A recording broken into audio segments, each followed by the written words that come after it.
do. Do do do do do. What have we got? Do do do do do do.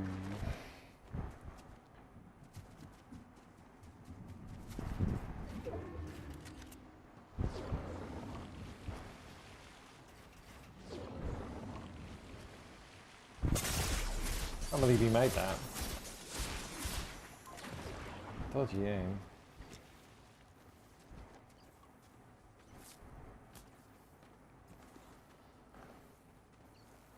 I should have just gone there.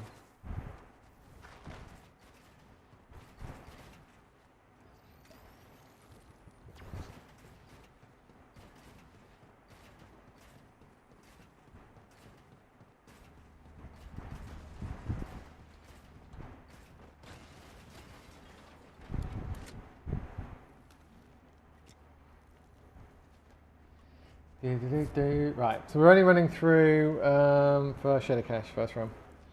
And we're going to go back and start it all again.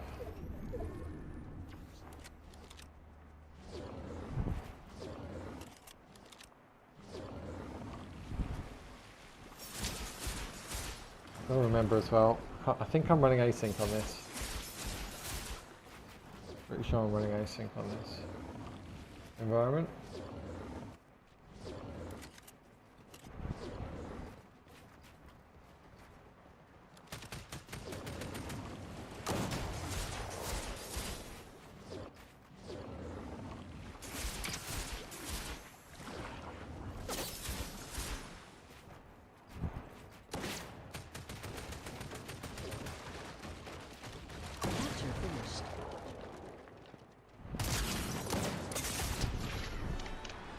Alright. So, T for time, 1350. Start from the beginning. And then we need to check out a few things actually before we start this again. We need to check out RTSS, what sync it's using. Okay, I think we're using async. We are using async. Okay, good. Then we need to go to the registry. Yep. And we need to go to, where do we want to go? Where do we want to go? We want to go there. HQ local machine. System. Current control set. Control. Priority control. Yep. Oh, what did that just mean? There we go. So at the moment it's 26. So we're going to start right at the top. We're going to start on 42. Well, 2A, isn't it, here? 2A. Which is 42. We're going to start right at the top. And this is live as soon as we change it. So we can just basically just keep coming back to this and going again every time. Right, I'm going to close the Epic Launcher in the background. Anything else you want to close in the background that's running? No. Right. Alright, let's start from the top. So we've gone back to the beginning. Ready. Do you want to watch it? I don't know if you want to watch it or not. Ready, steady, go. Well, we're going to have to do like 12 of these, so you're going to get very bored of this replay.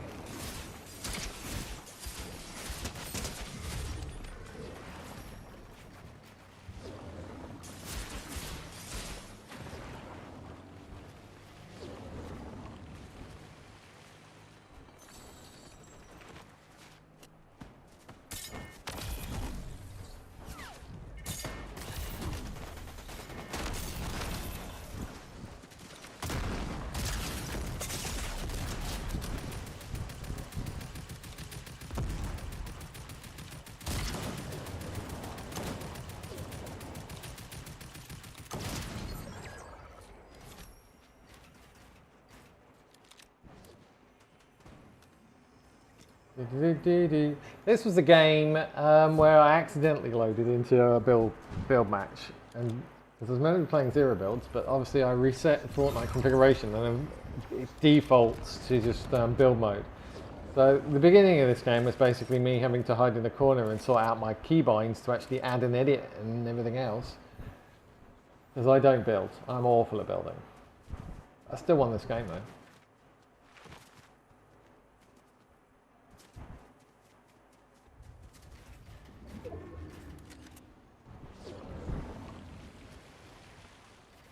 I never know where anyone is in builds.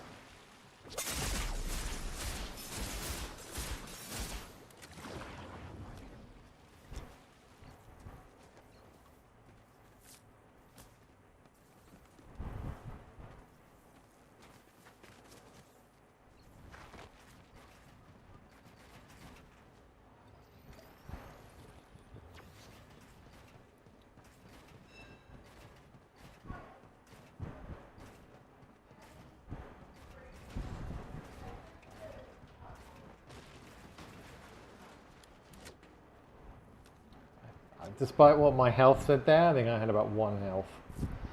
I just needed to get in and probably make it.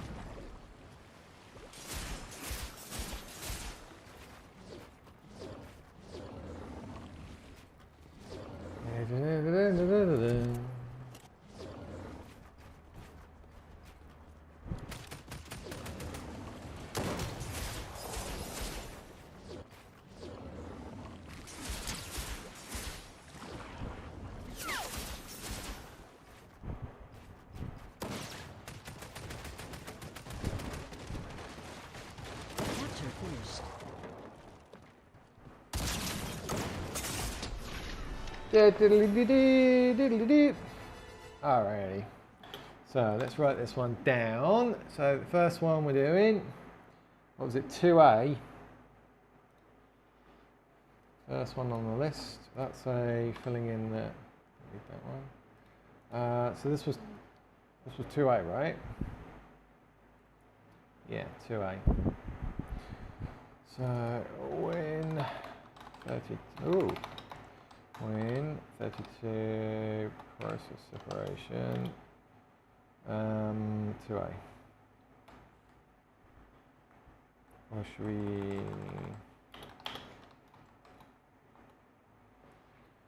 Yeah. Let's have a look what that looks like. Okay. Alrighty. The averages are going to be a bit difficult to get a hold of. Get any better or worse because they're ridiculously good already.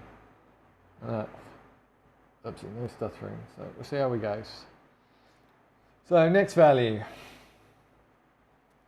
So next value we need to do is 29, hex 29. Wait, what I went to do. So hex 29 is next.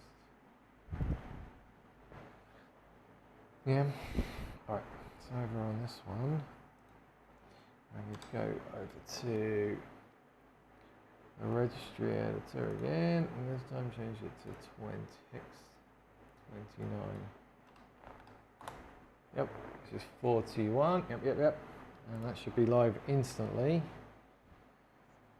So, we go back to T for time, 1350,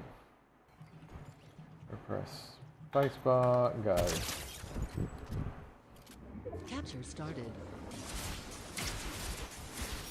That bowler guy was actually the best player in the game, according to the number of kills he had. He had about 15 kills, I think. I just headshot sniped him. 0 builds.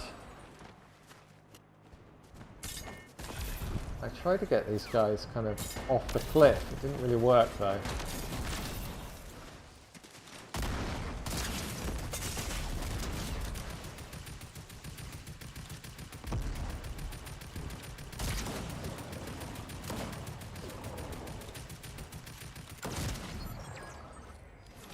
Hey Zebo, hey Accuracy Gaming.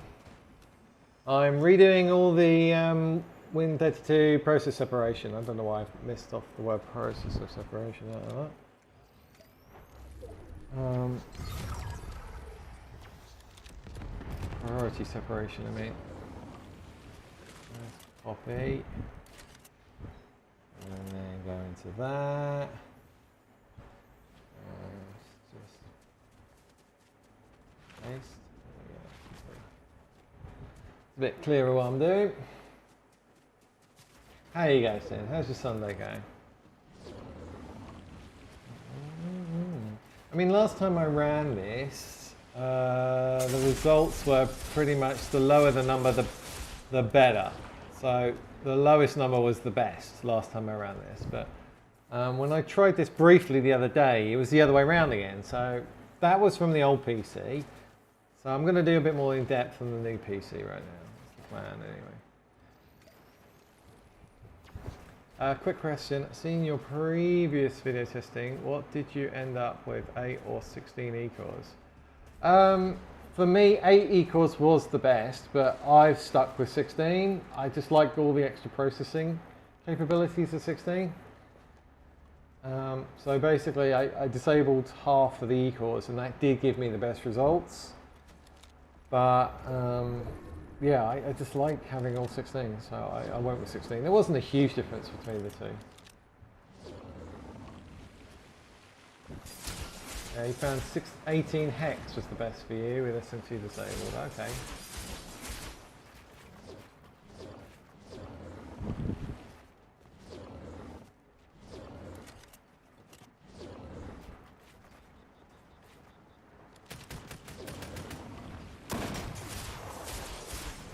Yeah, I really can't build. I don't know how I won this game, frankly. I do not play builds. I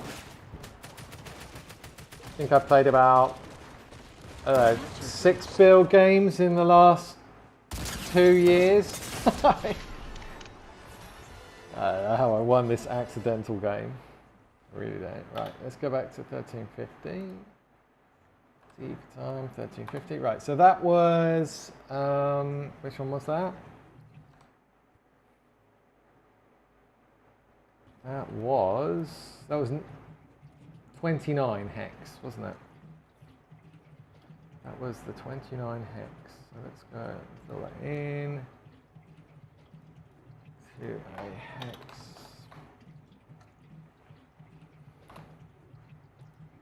This is 29.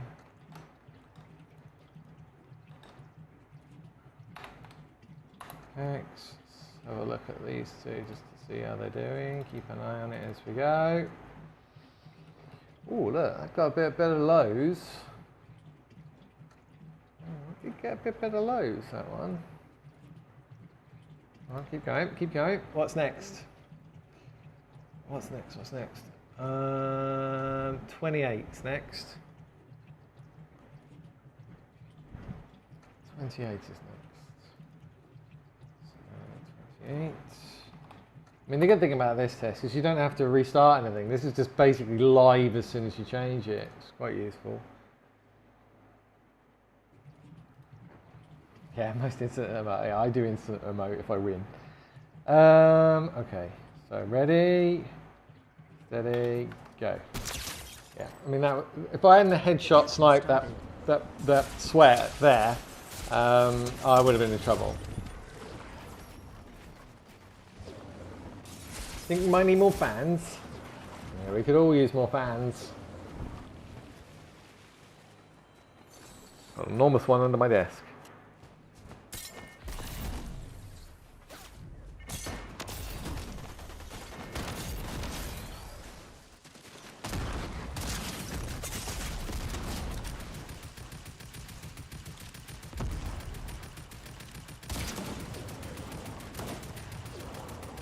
This is me as well using boost for my look, which makes the building and editing really jerky, not smooth at all.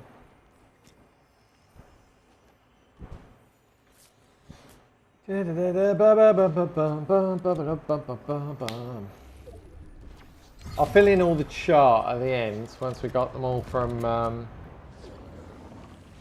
all the data from CapRMX. I could just never tell where anyone is in build modes. I don't know what it is. I haven't got a clue where anyone is. I swear the people that just know exactly where everybody is for a huge build fight, they're using wall hacks, in my opinion. They've got to be. Unless there's some secret way of doing it that nobody's told me. Basically wall hacks or nothing. Hey, Mr. Biscuit, how you doing? I'll be on a bit later. Those ramps saved me there. If he'd hit me there, I was dead.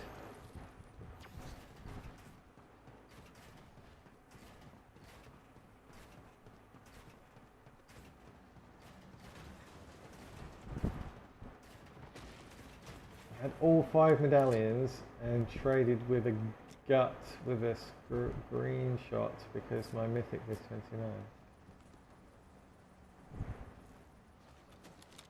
Yeah, those shotguns are just it is just a random number generator, the shotguns. That's all it is, just a random number generator.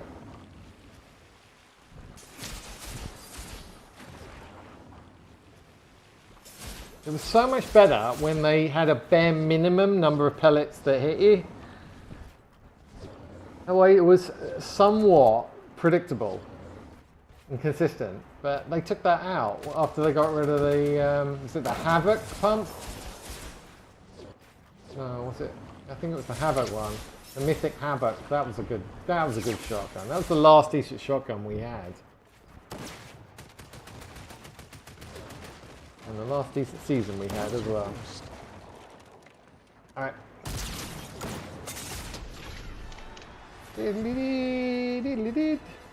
Right, let's go back to the beginning. Right, so what's next? Oh, hang on, let's go and save it. Save it in here. So that was 28, wasn't it?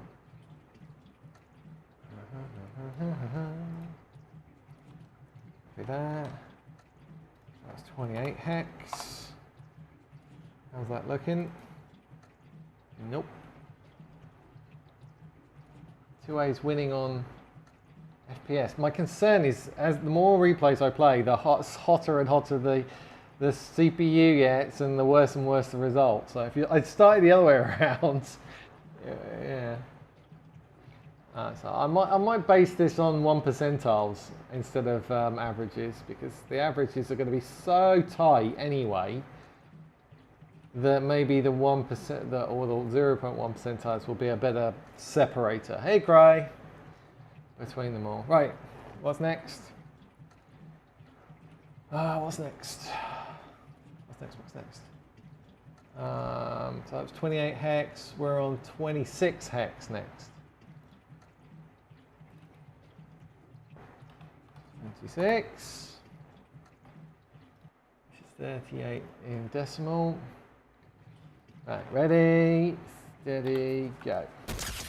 I love that snipe. I love that snipe. So what are we on? 26 at the moment. 3 minutes of replay. So 4, 1, 2, 3, 4, 5, 6, 7, 8. 8 fours are 32. So anyone not wanting to watch this test, come back in 32 minutes. See the results. Otherwise, stay in chat.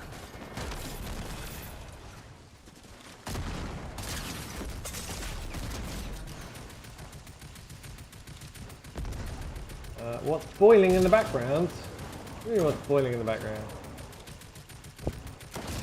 Boiling? Me? Am I boiling? I've got a big fan pointing at me. So I'm a bit hot.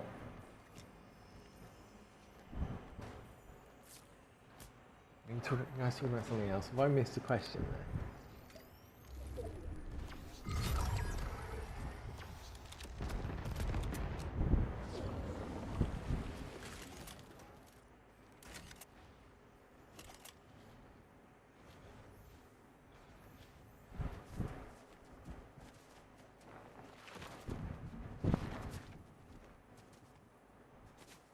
Hey Pixie, how you doing? we're running some tests at the moment. We are running some Win32 priority separation tests. We're down to 26 hex at the moment. We're going from the top downwards. We're running the same replay over and over, and we're just changing the value each time. We're going to see which one's the best. That's the plan. So this is just a builds replay. Yeah, I know I never play builds. I accidentally loaded into a builds replay and I had to try and win it. I don't know how I managed it, because as I say, the first 5 minutes I spent just putting on build binds. I don't usually have an edit bind. I don't usually have a reset bind. So I had to basically change everything for this game. Poor Bill got brought into the build game with me, but he died about just before the replay, just before I started this replay. Well, I got 4 kills. It was a sweaty game. And this is basically a 1v1 at the end of it. I headshot sniped his partner at the beginning.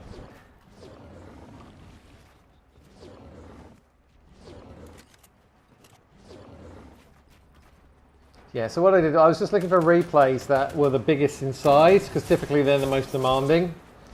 So I just went through all my replays and sorted by the biggest one, and this was the biggest one. See, whenever you play, can I hop in for a couple of games? All my friends don't play the game. Oh, I'm sorry, Beth. Yeah, if we're not full, yeah, you can jump in. Alright. So that's that one. So let's have a look at that result. What was that? What was that number? That was 26 hex. So we go in here. Grab that. It's a new one. So this is 26 hex. We add it to the list. See how we do. Oh, hold on. Really? How did I instantly already have it up here? Alright, so not quite as good. 2A's been the best for average so far, but 29 has been the best for lows. Look. I'm going to keep going. So that's not the best anymore. That was the best the other day. That's what I mean. It's not particularly consistent. Yeah, I got restream on. Oh, tell me as well whether it looks okay. I'm actually streaming, and I shouldn't be doing this. I'm actually streaming at 8,000 bits bit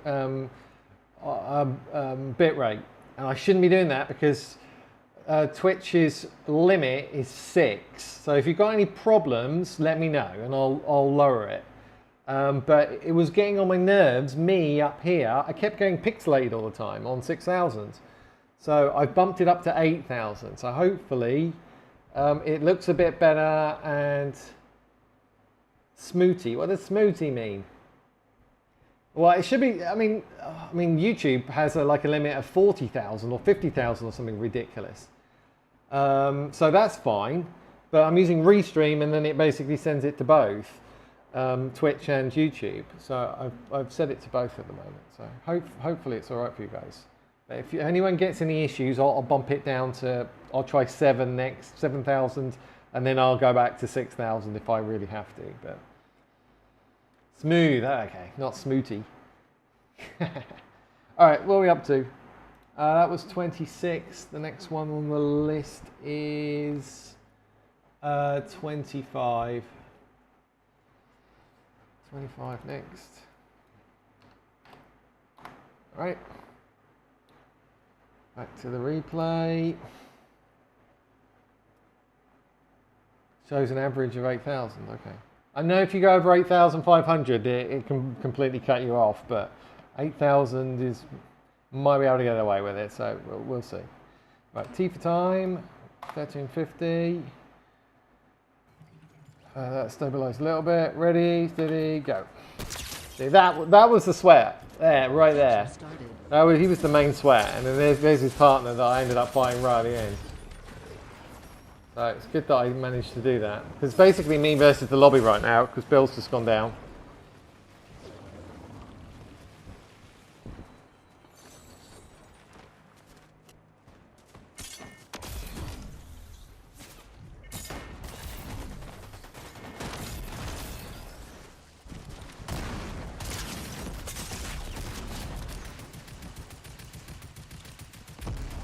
It just started pouring outside. I don't know. What? You're in the UK, aren't you?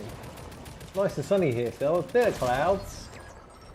But I was going to do some sunbathing, but then it's lunchtime. It started getting a bit rubbishy, so I'm going to sit outside for a bit, get a tan. I managed to clear off all the outside furniture today after all the winter rubbish, and I managed to clean out our chickens because we have 3 chickens in our garden. I had to clean them all out. We've stopped eating their eggs though, our chickens, just because I'm worried about them getting bird flu from the other birds in the garden. So we've stopped having the chicken eggs, so we end up just throwing them away, and they end up just sitting on about 25 eggs that we don't collect.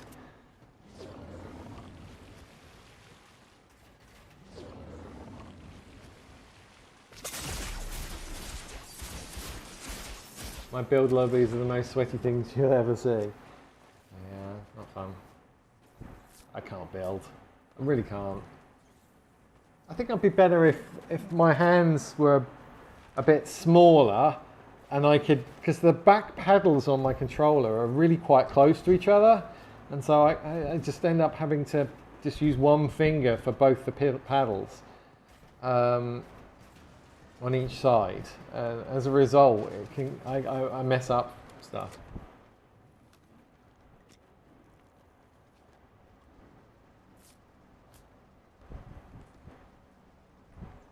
Cry, what are you talking about outside? Can you hear my fan? Is it blowing on my mic and sounding like it's making lots of noise? Is that the problem? Is that what you're saying it's outside about?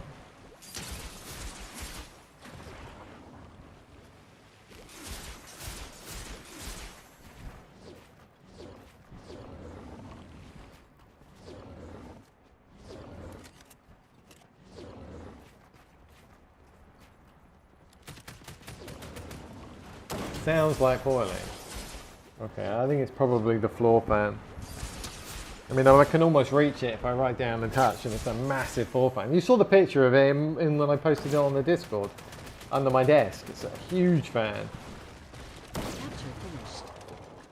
Right.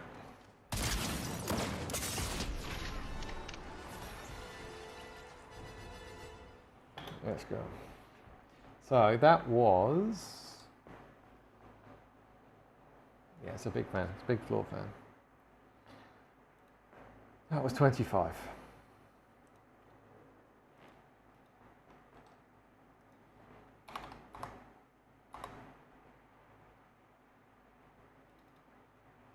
Yeah, 25. They're actually getting worse, these. But I am, as I said, I'm concerned that the longer I do, the hotter it's getting. Let's just have a look at the temperatures here. We just have a quick look at the temperatures. CPU temp 66 average, 66 no, 67, 67, 67. So it's kind of creeping up. This makes the tests really difficult to do. I've got the window open. How do I get negative frame times, by the way? What's that about? Oh, it's not negative. There's 0. Okay. Right, so that was 25. 24 next, yeah? PC. 24 next, and then we go on to 1A after that. Right, 24.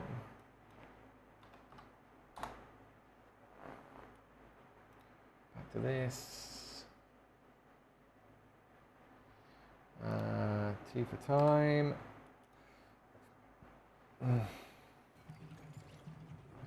Ready, steady, go. Capture started. Right. Stick that in the corner for a minute. Yeah, so we're doing 24, so we're nearly halfway. After this, we'll be halfway, and then we'll go down and do these other ones down here. Well, we're here at the moment. We'll do these other ones afterwards.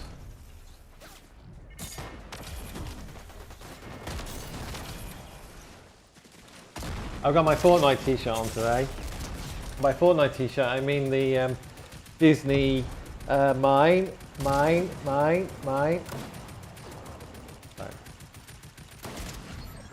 That's Michael.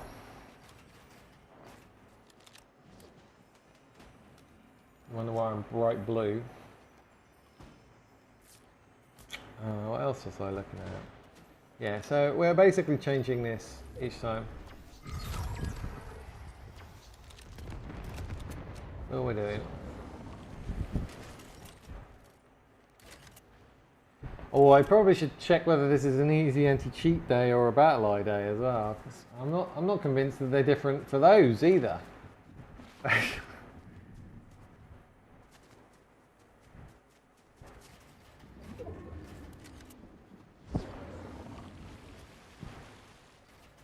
I mean, the other issue is, I mean, is this going to make a difference if you've got E-cores or not? As I was saying on stream yesterday, is this going to make a difference if you've got E-cores or not?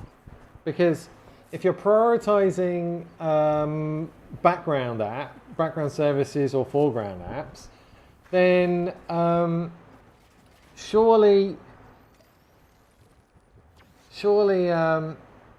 having E-cores is going to basically be running all the background stuff on the E-cores just from the scheduling.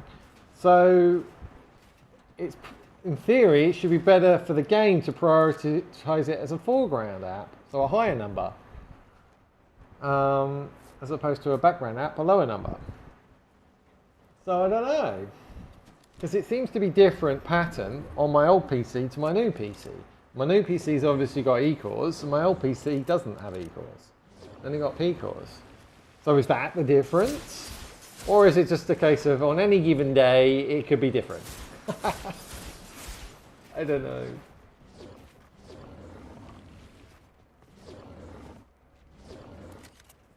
No, I hate IQ as well. Do not like that. Bloatware causes loads of trouble. If you want to do something with your fans, use fan control.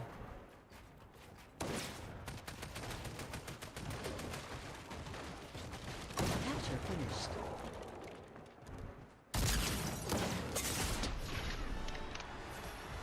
Use the fan control. Alright. So that was 24. So it's yeah, we're doing more. We're doing it all again. All of it on a build mode, no less. That was 24. So we're starting from the top. We're about halfway down now, Enzo. How you doing, Enzo? Are you good? No one.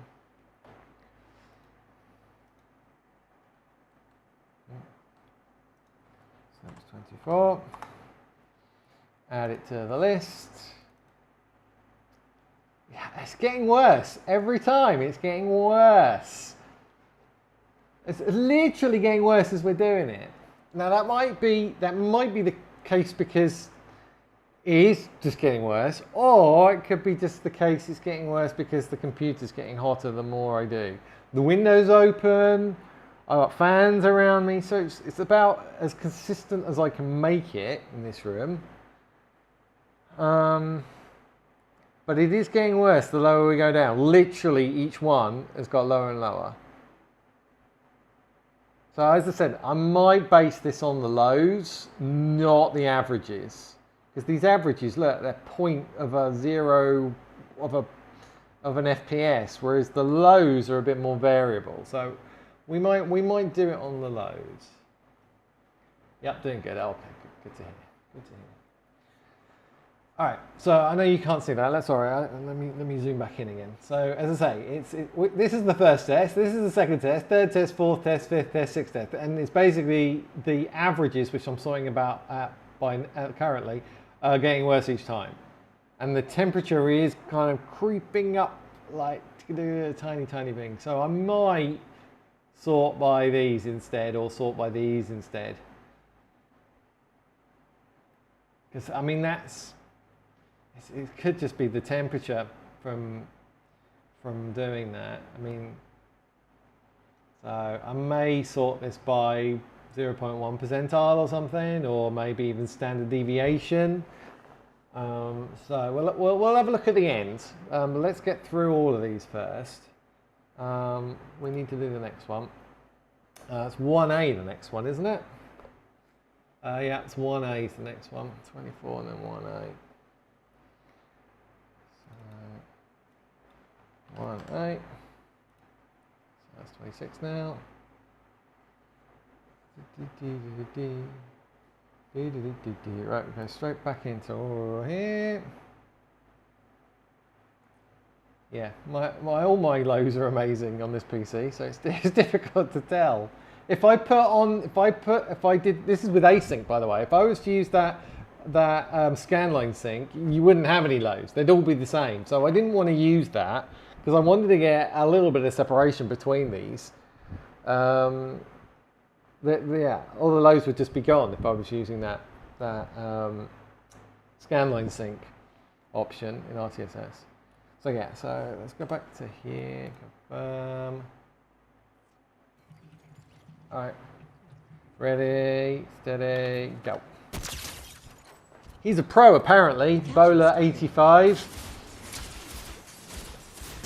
You know you actually have to earn money from something to be called a pro, right? That's short for professional, and you actually technically have to earn money from it.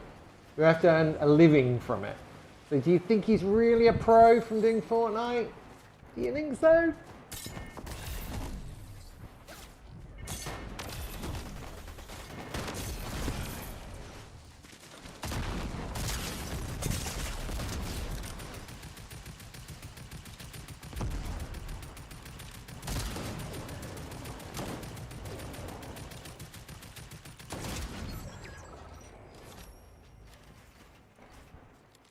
Asked you to add a value to the test. FFFF and check. Thank you. That will probably blow up my computer.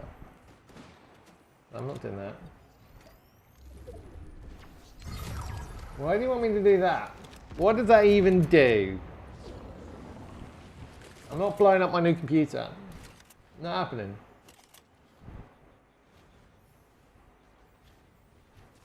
Scanline sync is around the same for me. I don't know if I'm doing it correctly. So it really depends whether or not you can maintain your FPS cap. If your FPS while you're playing is pretty much solid, never really goes down, then the scanline sync is great. If it goes up and down a lot, then scanline sync will be you'll have the latency penalty, and it won't work at all for your lows. So don't do it. But if you can maintain a pretty good FPS in game, then it's worth doing.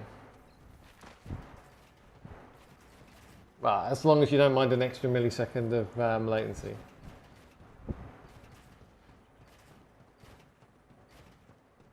Open the doorway.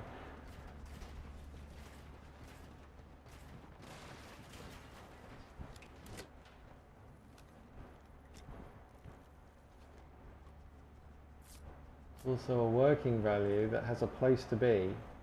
What?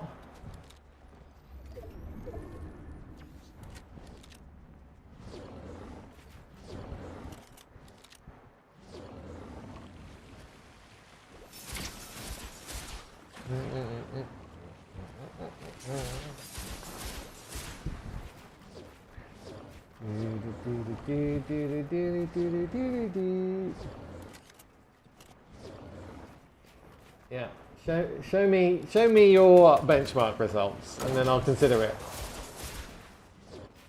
Post them on the Discord. I want to see a before and after between that and like a normal one. Capture finished.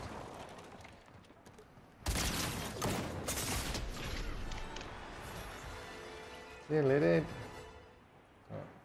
So that was 1A, right? That was 1A, I think it was. Yeah, that was 1A. Okay.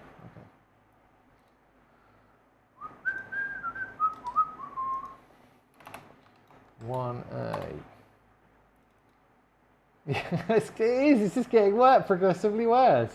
I think it's the temperatures. I think they're just a fraction of an FPS in between each one. Because as I say, I'm sorting by average right now, so it's literally going in the order that I'm doing them in. I think I'm going to have to sort by the 0.1 percentile or the standard deviation at the end of this, just to kind of say, yeah, that one's better, lows. I mean, that was pretty low, good lows. Look, that was a 258. That was a very good low compared to the kind of the next ones. 227. That's a very good low. At 29 hex. So that looks like it's winning right now, to be honest, the 29 hex. Right, who's next? 1A. What was after 1A? 19 is after 1A. No, 19. Yep. Okay. So this is that one. We go back to the beginning. T for time. Ready, steady, go. Capture started. You was on that 29.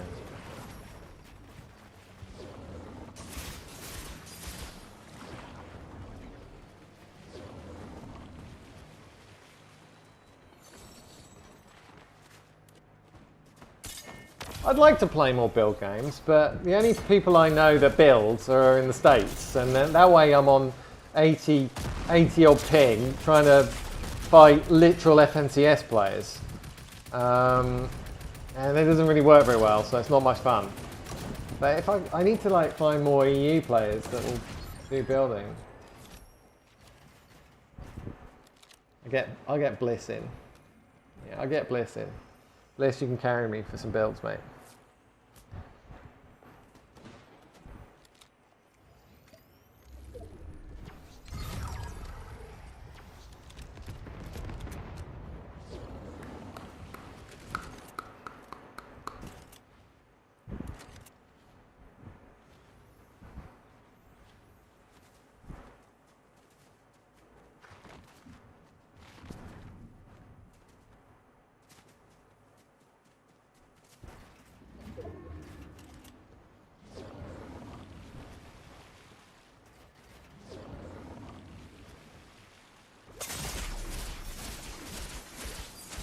The only trouble with that water bending thing, when you're on a ramp like that, you actually have to go up quite high not to catch the top of the ramp, which exposes you a lot.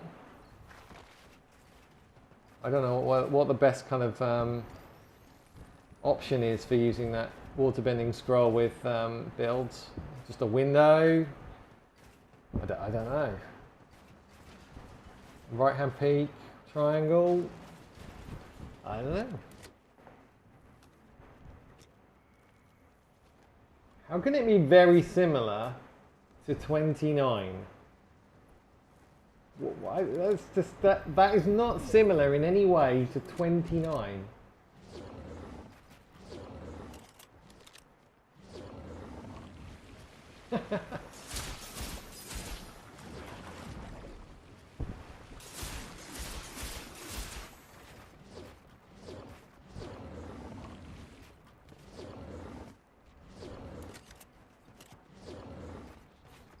That value must mean like, I don't know, a fraction of something. Or it means some special option. It certainly doesn't correspond to a number.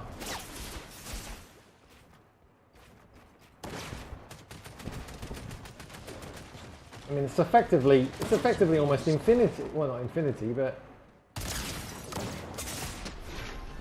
it's like comparing 29 with a billion. No.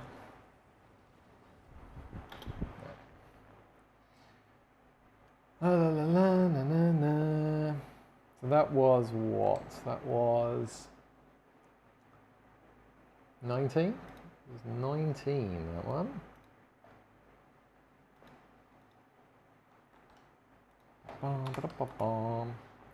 Is it going to be the worst one so far? Yep, so we're just going down. Every single one we're going down. So maybe the 2A is the best. I don't know, 29 hex seems to be the best thing. Right, what's after 19, people? 18. Obviously,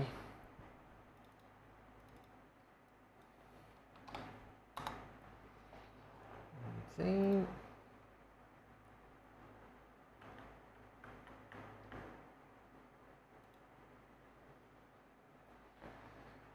Bit deeper time.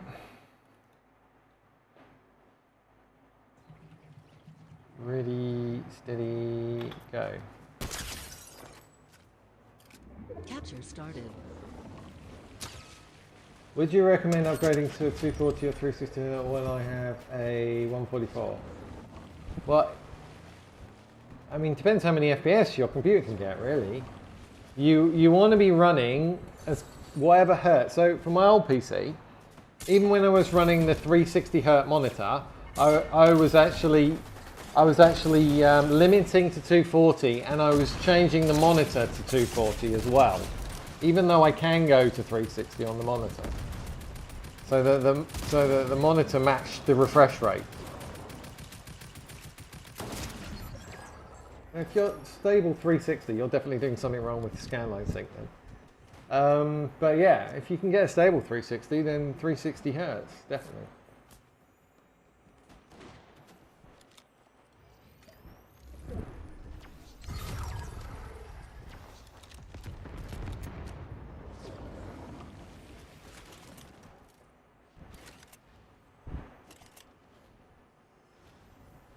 I need some Dylan action. I'm gonna message Dylan.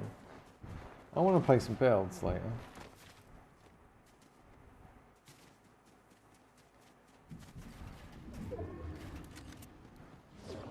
Where's Dylan? There he is.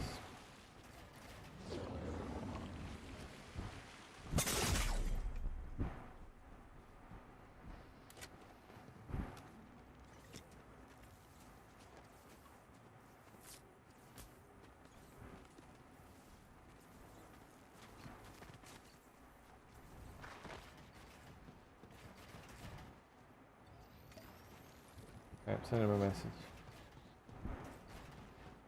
I have messaged him.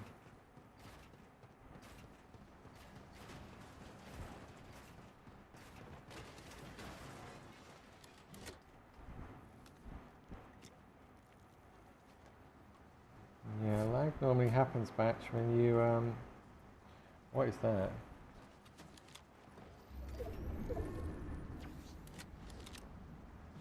What?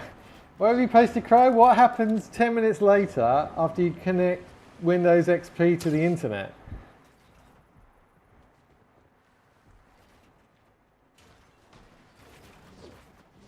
Desktop without any kind of protection makes you vulnerable. Yeah.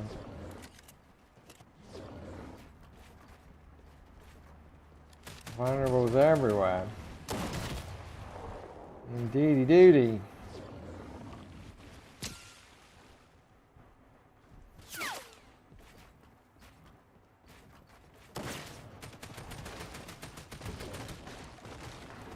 Capture finished.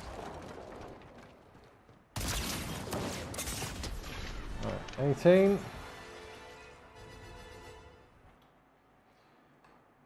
Okay, go back to the beginning. Go to here. Right, so that was 18. Is 17 next? No, 16 is next.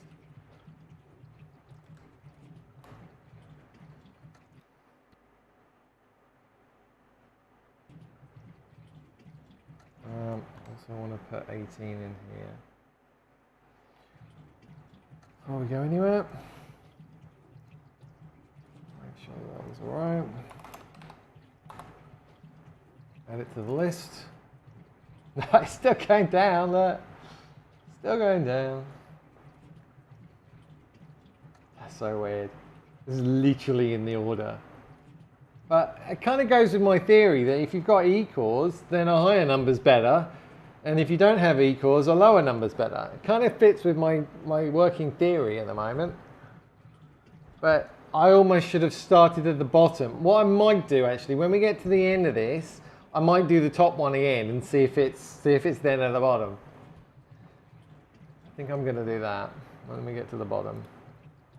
Right, so that's 18, this is 16. Okay, let's go. Ready, steady, go. Capture started.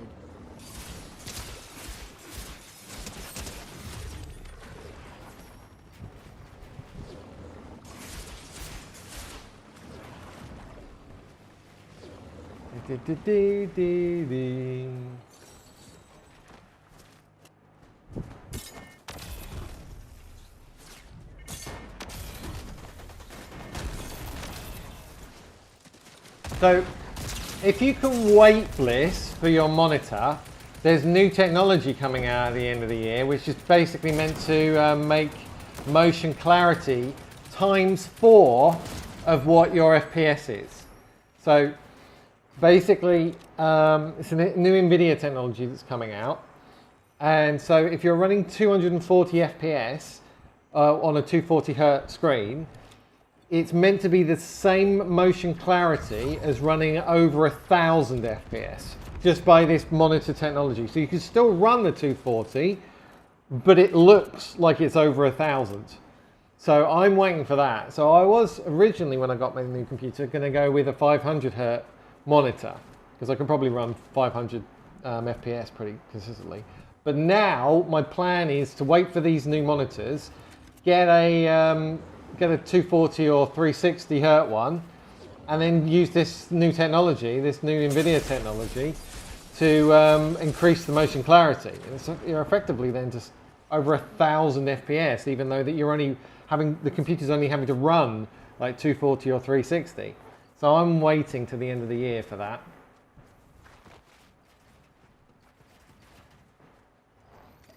Much better than just playing the FPS game and stressing your CPU out and your memory out more and more and more. If the monitor technology can just make the motion clarity better without adding lag, then it's worth waiting for. Worth waiting for. I think Asus are coming out with the first monitor for it. I can't remember what it's called now. As I say, it's a new NVIDIA technology. They're using backlight strobing. They've basically made it a combination of backlight strobing and like G-Sync or something. But yeah, it's going to be really, really good. And they actually had an example in the video of a motorbike going across in Fortnite, and you could see the difference between like a 500 FPS and then the thing with the 240 FPS with this technology, and it was so much clearer. The bike kind of going across the screen from left to right. But if you can't wait for that, then this new scanline sync trick with RTSS, that's definitely helped motion clarity, definitely. Capture finished. Big fan of that.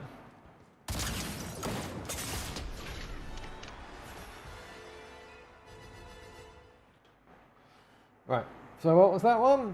That was... I think I did post about it in the Discord, but I can't remember, there was a video on it or somewhere. I'll try and dig it up, but I think if you like Google on YouTube about 1000 FPS NVIDIA or something, and there's a recent video on that. I need to find a link for you guys. Right, okay, well that was 16. Let's write that down before we forget. 16. Add it to the list. Yep, at the bottom, what a surprise. It's literally in the order. So the higher the value at the moment, the better the FPS. But I say, it could be just the fact that my computer's getting warmer and slightly warmer as we go. Let's have a quick look because, okay, so we're averaging 67 now. And when we started, what did we start at? We averaged 66, look. So it might be just getting like a fraction of a degree. Only the first two are in the 66s. So it might be just getting like a fraction of a degree warmer each time, and that could be the reason why we're getting 0.0001 of an average percent more. Could be the reason. All right. Shall I try and find that video for you guys? Because I'm quite interested in finding it. YouTube. That's not what I wanted.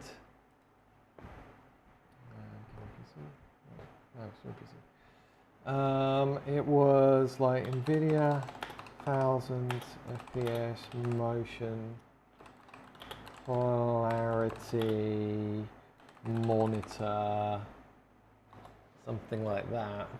Oh, come on, I might actually want to be in YouTube. I might actually be in YouTube. I hate getting results outside of YouTube.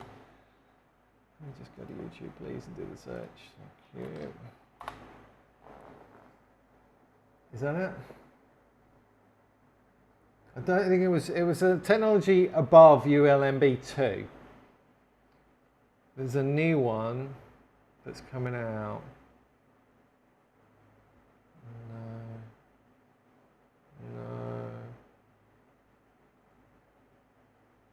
No.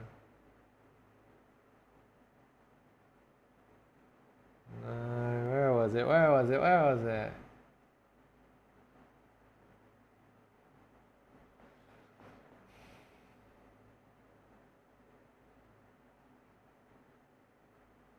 I wonder whether it's something in here. Oh, it was this. Welcome to our world, where every click, every moment, and every detail matters. Is it this one? Creating new worlds. No. I can't remember what it's called. I don't remember what it's called. It matches your service later. It can power fully ray traced. That's my one. It's got my GPU. Video diffusion 1.5 times faster, and creator. That's fascinating, but where's the thing about? Bringing life to game characters. Guess I'm kind of a big deal now. The AI ready and combined to powerful art and Gen AI powered. No, it wasn't that. I don't remember what it was called.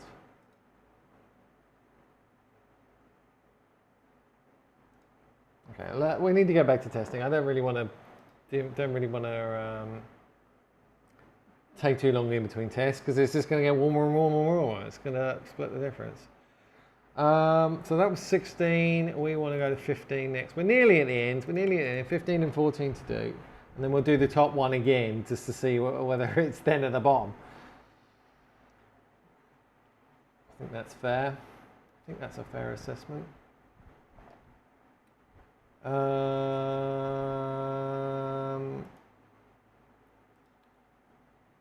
right. So I need to split back over to here. So that was 16 hex, 15 hex, and then 14 hex, right?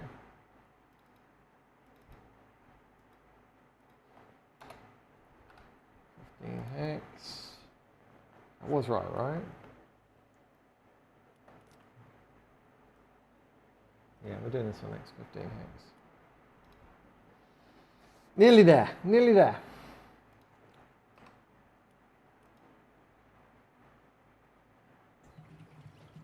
Ready, steady, go. Capture started.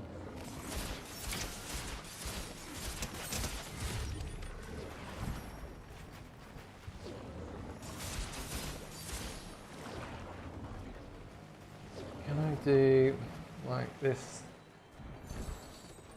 Can we do this and find it while we're doing it? We multitask.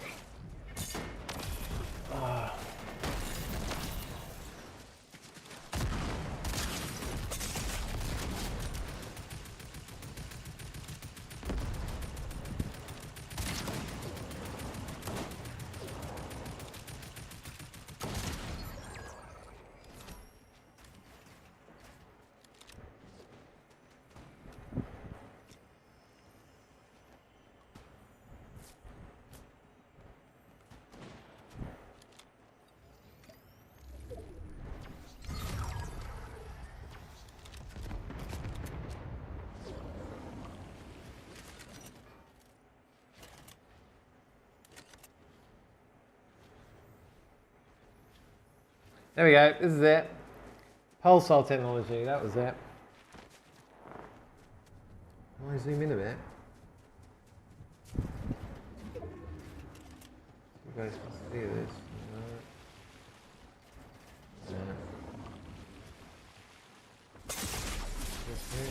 Didn't want to do that. Didn't want to do that. Oh, damn it, I have to change this. I can't. How do I get out of this? Okay, well, let's just have a look. So it's the pulse oscillator. NVIDIA's journey in display technology is marked blah, blah, blah, blah, blah. The launch of G-Sync, blah, blah, blah, blah. Yeah, so it's 2024 it's coming out, this G-Sync stuff. So this G-Sync pulsar eliminates both stutter and motion blur, yielding motion clarity that is effectively quadruple of its baseline refresh rate. Quadruple. My concern here is if they're using G-Sync, then how's that gonna... I've got the problem, I have to use fixed refresh rate because I've got two monitors, because I'm streaming. So you have a capture card as the second monitor, and that gives massive latency spikes if I use G-Sync. So am I going to have the same problem with this? So there's the ULMB2, but that can only be used in certain monitors you can get now. And I think you need a firmware update to actually do that. And this is what's coming out at the end of the year.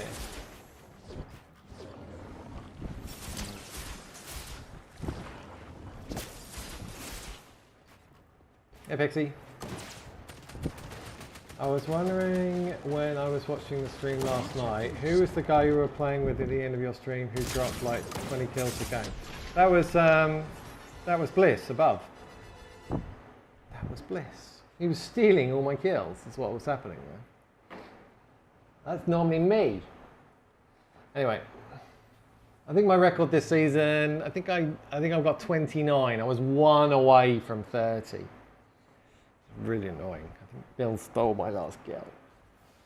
Right, okay, so that's done.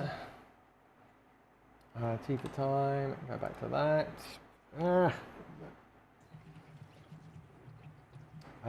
Then I need to... Oh, the bubbling noise is in the replay. I've only just got that.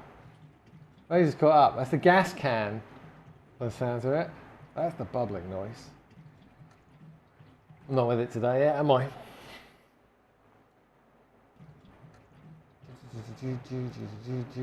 Right, 14's next. Last one is 14. What do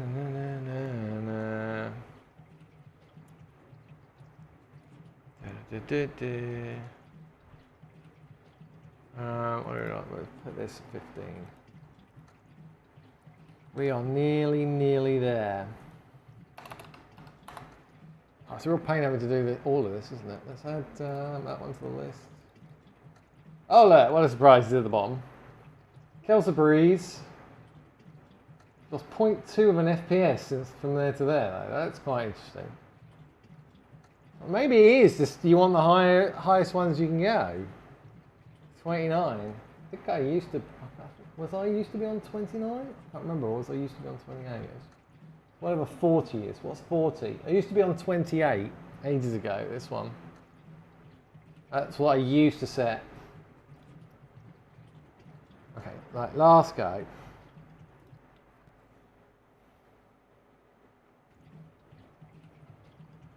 Right, here we go. Ready, steady, go. Capture started. And then we'll run the top one. We'll run the best one against... We'll run the best one again after this. Just to rule that out.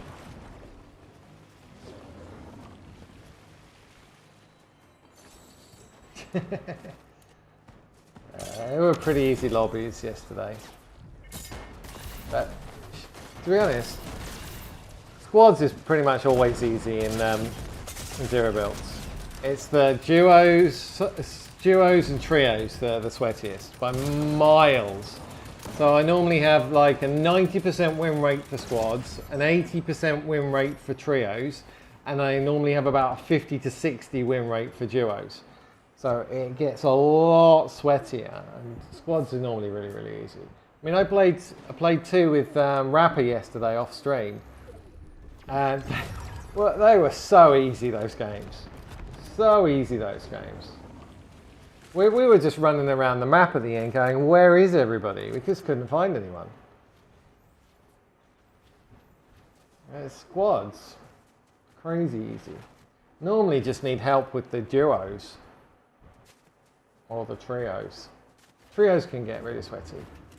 It depends on the time of day as well. Kind of after about 9-10 o'clock at night, that's when it gets really, really sweaty, up to kind of midnight.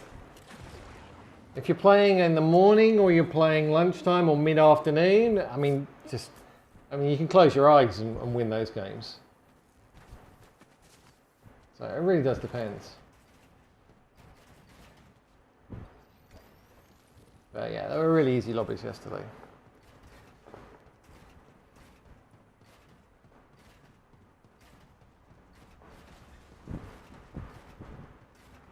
So when you get the crown grinding squads in them, that's when it gets tricky. When you get like everyone in the squad has got like 1,000 crowns.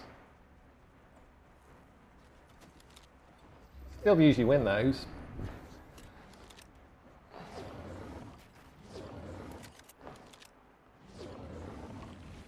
Yeah, they were very easy.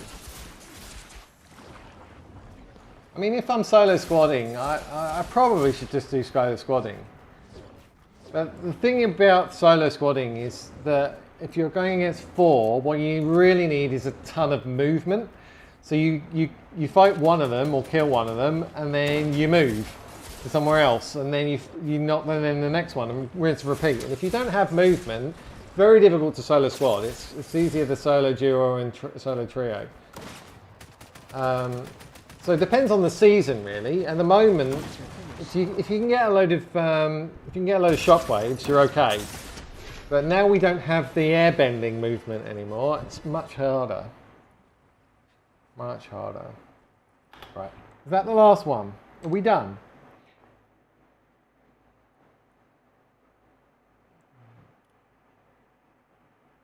Are we done? That was 14. So let's rerun the top one again, just to see what a difference a day makes. Kind of thing. Yeah, what a surprise. So we literally got it on the order we've done it in, but it might be because this PC prefers higher ones. We don't know. So let's do 2A again and see if that's then at the bottom or whether it's consistent. So we're going to run 2A once more. 2A, 42. Then we're going to go straight back into here. T for time. Ready, steady, go. Capture started. Yeah, exactly. Just depends on the order you do them in. If that's the case.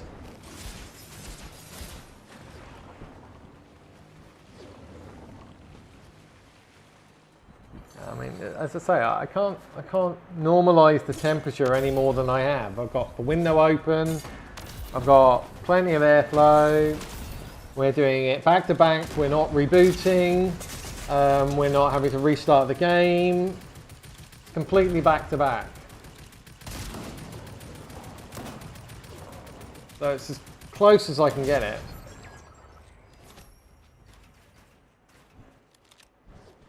Yeah, if it was in margin of error though, Cry, they wouldn't be in the order that I'm doing them in. It would be more random if it was margin of error, and they've literally been in the order we've done them in.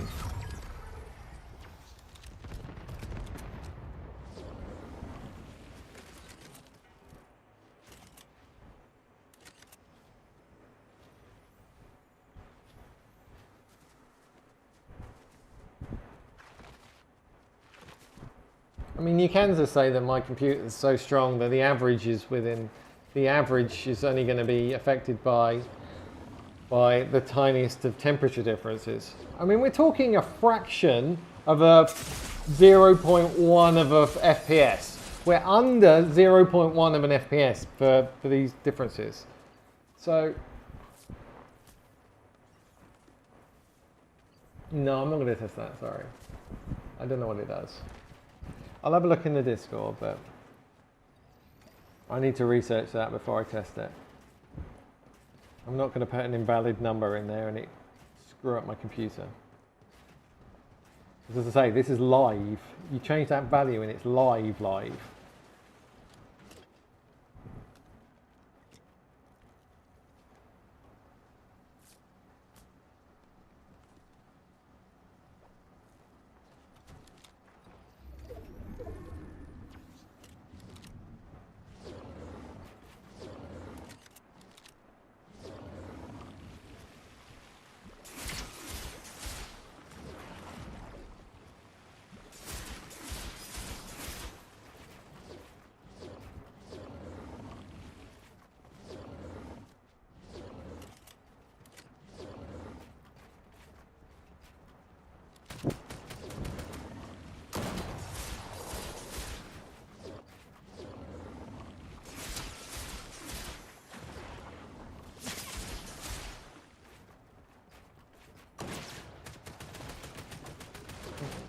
According to your results, the average FPS is exactly the same as 28 hex.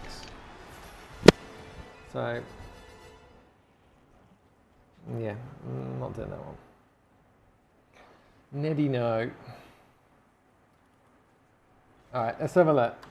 See whether the 2A is going to leapfrog back up to the top of the leaderboard or whether it's then going to be the bottom one. So this is 2A and then the second one. This is the second one we're doing. Right, ready? Yeah, it's doing it in the order of how hot it is. Right, it's just got progressively worse as we've done it. And I think that is purely due to the temperature going up and up and up and up by a tiny fraction of a degree.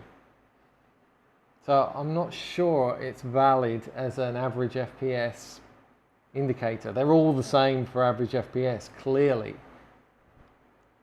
So 67, 67, 67, 67, 67, 67, 67, 67, 67, 67, 66. So the first two were basically the only two that were 66. So it's clearly creeping up. Let me switch so you can see this a bit bigger.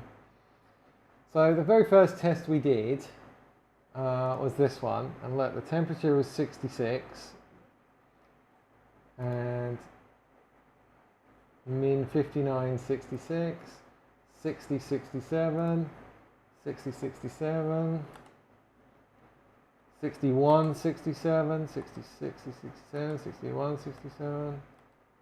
So it's been pretty constant towards the end, but again, we are looking at literally a fraction of a 0.1 of an FPS. So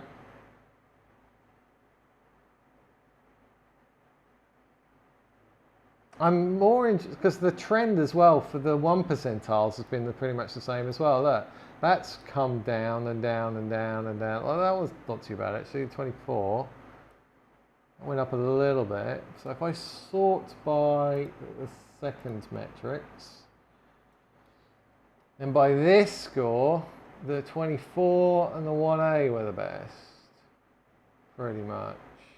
Well, 24. And then if we sort by the third metric, which is the 0.1 percentile, then the 29 was the best. Maybe we should be just sorting by that. 22A on hex.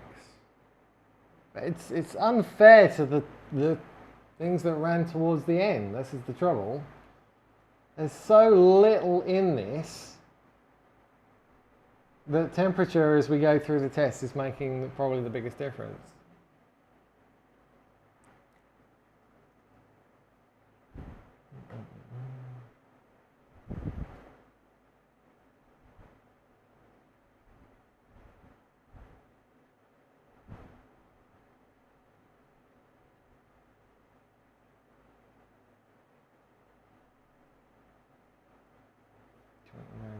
third. Thank you for the follow, shares. Schizophrenic Fortnite. Schizo Fortnite. 29 something is default, right? No. Which one's default? Hang on, I'll tell you which one's the default. Right, so watch this. You can see which is default and which is not default. All we have to do is change this value and it will also change this value. So programs, I'm going to F5 that, is 26, and background services is 18. But I think you're right. I think it's something like 2A or something, isn't it, for default before you even change? 1A is like default before you even change anything.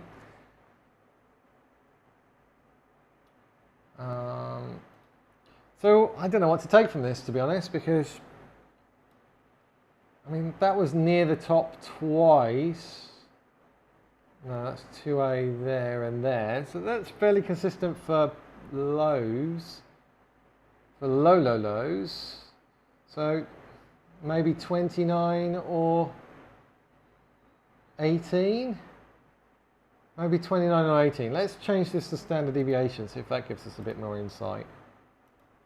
So the lower the number for a standard deviation, the less the FPS varies. So a lower number's better. So if we now sort by these. So that's 2A there and 29 there are the lowest ones. Or 16.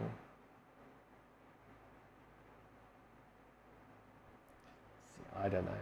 I mean, you could conclude from this that it doesn't matter what you set on my computer. It makes no difference, apparently. I mean, the difference between that and that is just negligible. 15, so 16. 16's a good one. 2A is a good one. 29 is a good one. 1A is a good one from that lot. 9 from 9.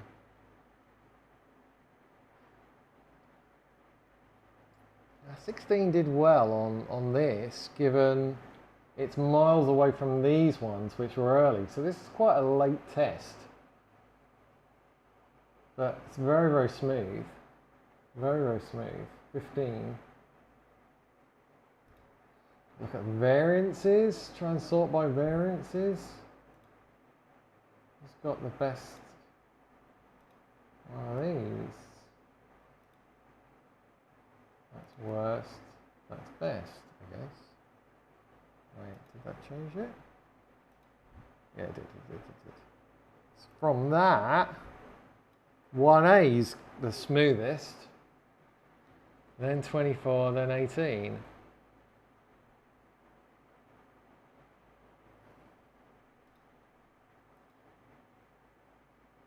I mean, you're not going to know much from that. It's just too much data in one screen.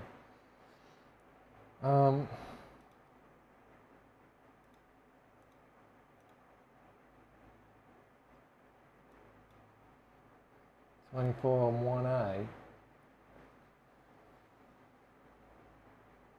I don't know. What do you reckon? This is capped, yeah.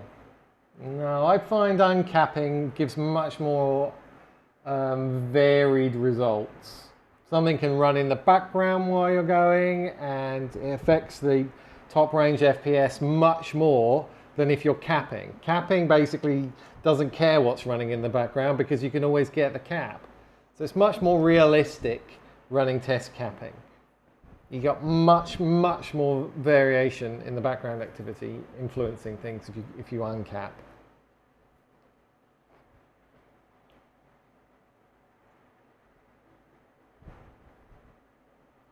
Check 29 again.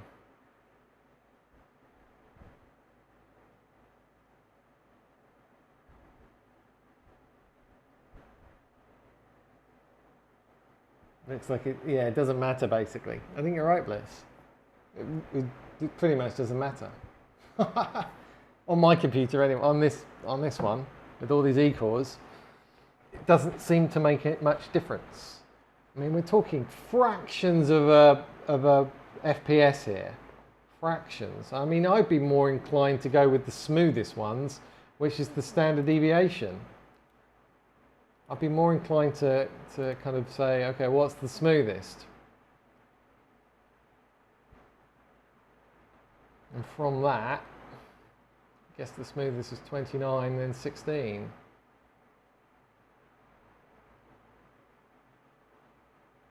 I mean, 16 is looking good to me.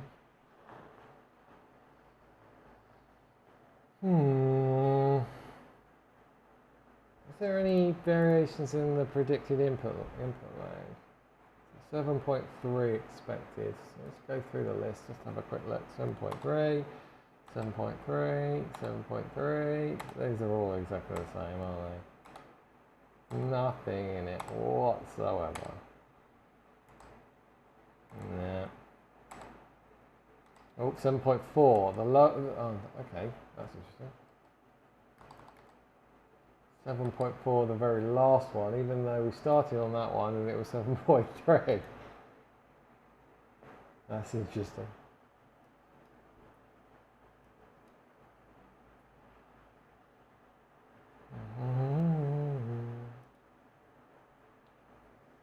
Look at some of the other bits and bobs.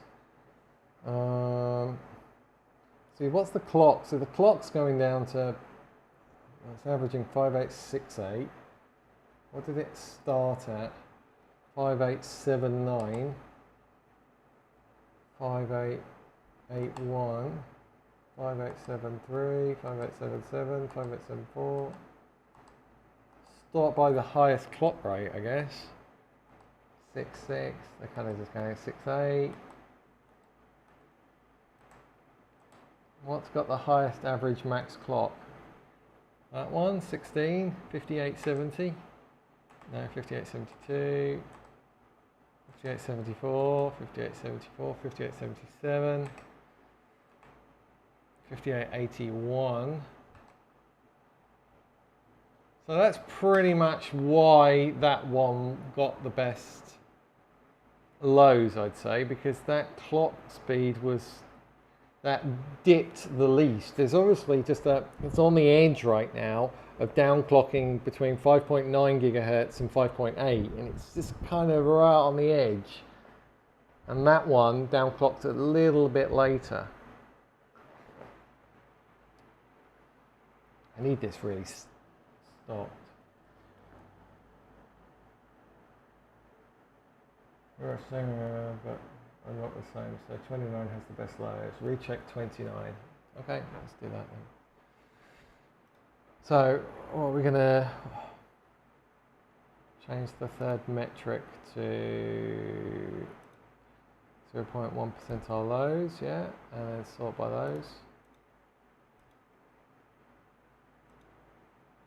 Like that. So 29 had the best there. So let's redo 29.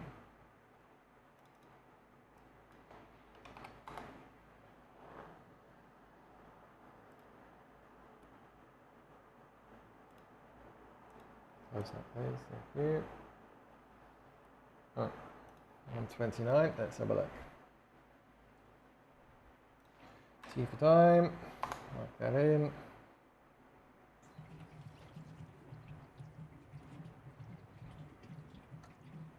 Okay, steady, go. Capture started.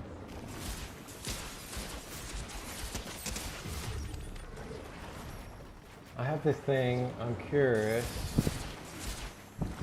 Does this program, though Steam DXS costs some type of delay for competitive games?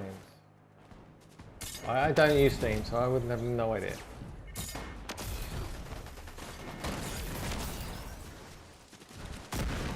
The only thing I use Steam for are 3D Mark benchmarks. But then I'm not exactly comparing it with and without Steam running, I'm just benchmarking.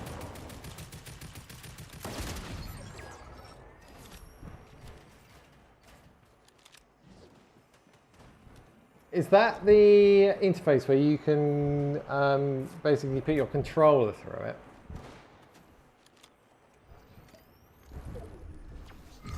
I don't know. I mean, I put my controller through NT Micro X, and that had the lowest amount of utilization when I compared it to DS for Windows. Anti-Micro X and another one as well. What was the other one I did? It was even worse than DS for Windows. Can't remember now. It was a real big GUI thing. It might even be something like IQ or something.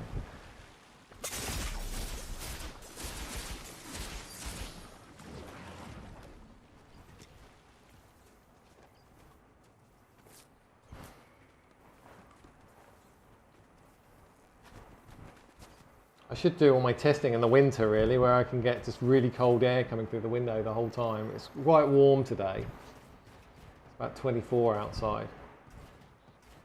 If I've got like 0 degrees centigrade air coming through the window and going straight into the computer, that definitely can make it a bit more consistent.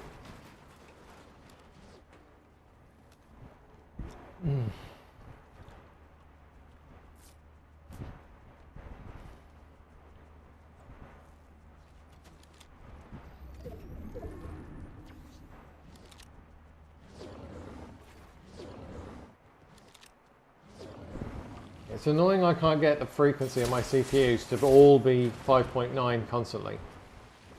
But with these VF curves that blimmin' MSI have given me, I have no control over that. It's them being useless.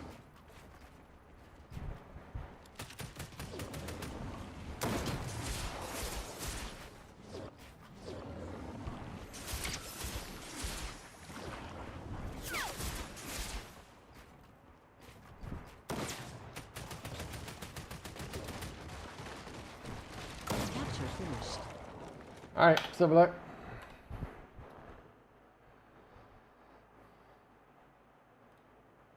$29.8, second run.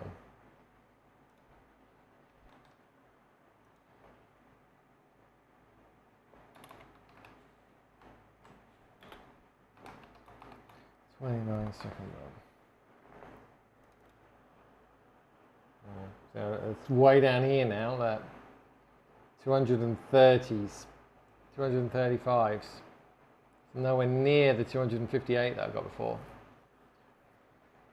I don't know. I'm concluding right now it makes zero difference on this PC what you set it to. Zero. What are we running? Are we running an easy anti-cheat day, or are we running a battle eye day?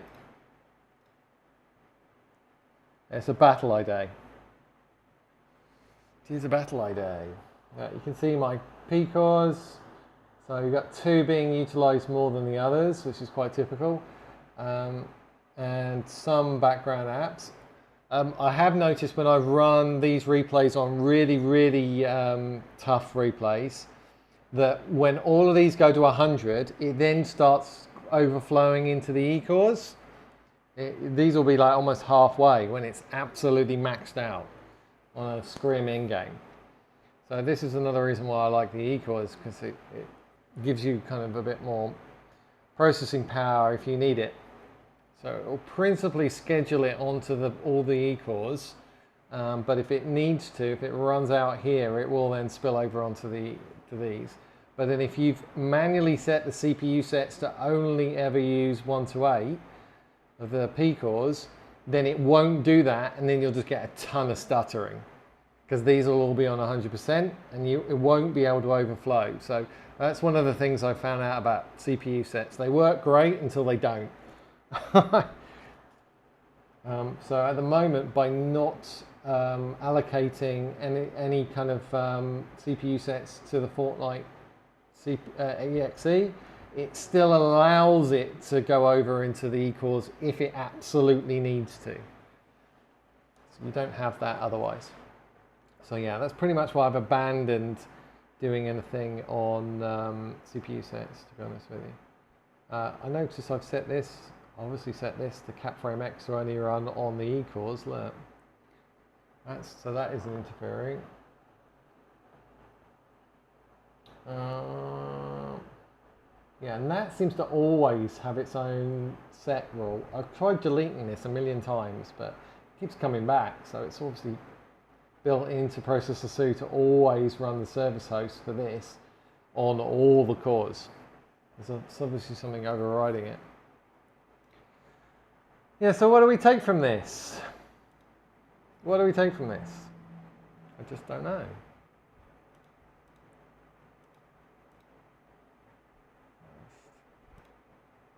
So this is pretty much, well, there's a 2 there. Well, that's interesting, look.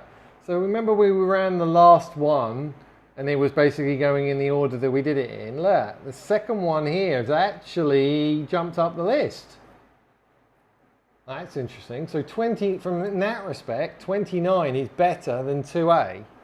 So definitely don't have 29, because that is better than 2A. Because that should have been right at the bottom. That should have been, if we'd done them in the order that we had them in. So 29 is a good thing. Yeah, look. 29, 29. So I might go with 29, to be honest, because that has done good things.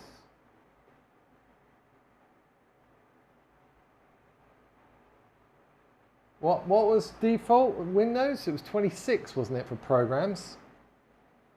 It was 26 for programs.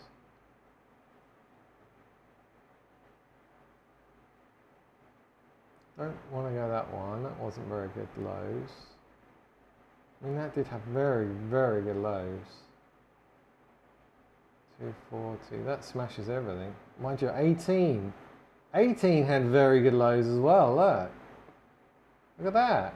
18 had excellent lows, and that was towards the end of the test.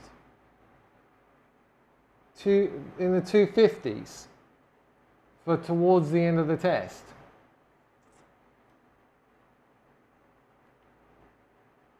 That's very good. Nothing else. The only other thing that came close to into the 250s was the second test. And then when we tried to run that one again, I might run that again, to be honest, 18. Because that looks pretty good to me. Wasn't great for these, or that, but really good for low lows. Uber lows. So maybe we should be looking at a different metric. Maybe there's too much variation in 0.1 percentiles and we should be using 0.2s. See if that gives us any more insight. Let's sort by 0.2s. Third metric.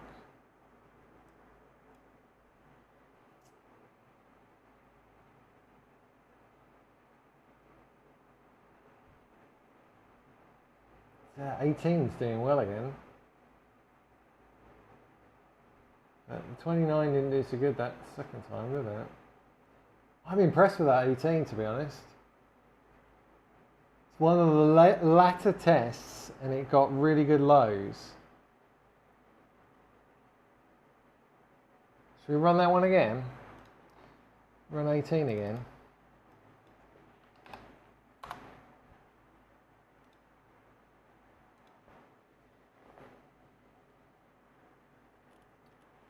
Sorry, I'll re-chat again in a sec. So kick this off. Stabilize that a bit. Go. Alright, let me re-chat, sorry. Capture started. Stay hydrated and you stop drinking. Yeah, I do need to hydrate. I've got no water in here at all.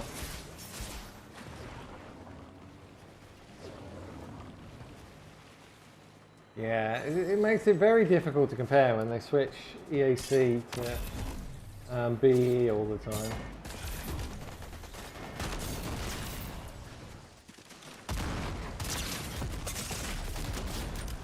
Wait, DXS is the thingy sorted to make DualSense Edge compatible. With Windows, it is compatible. You don't have to do anything for the DualSense Edge.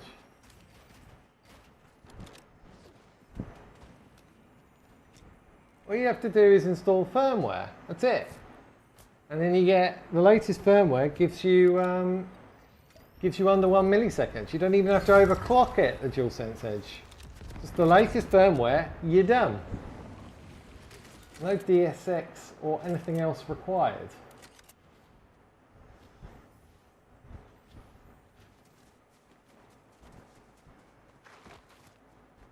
Yeah, it might be the breaker took, but it was sitting at, in the background, it was sitting on the end of the replay at 360 FPS, so it's still quite demanding.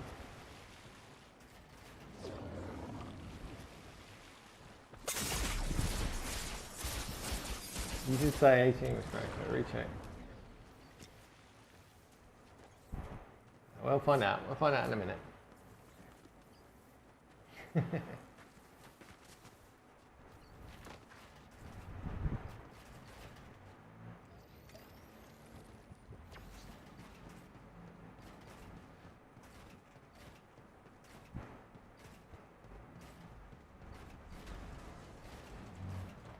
Someone's spinning their Porsche around in my drive. Oh wait, take your Porsche away. An old Turbo S 996 in black.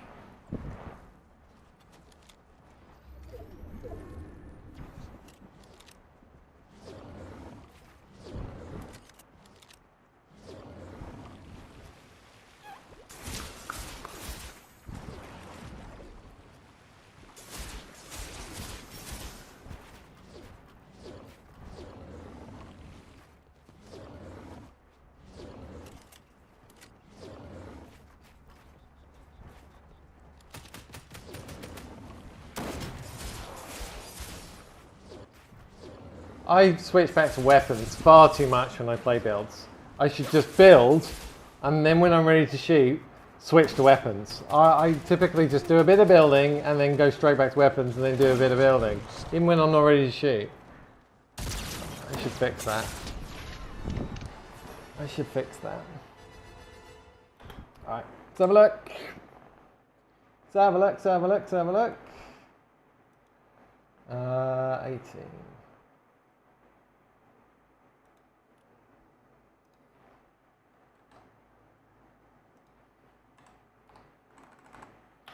Rockets 2. Whack it in the pile.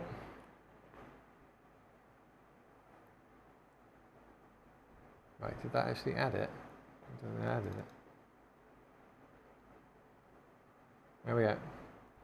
So yeah, not so great that time. Pretty much at the bottom if I'm sorting by 0.2 percentiles.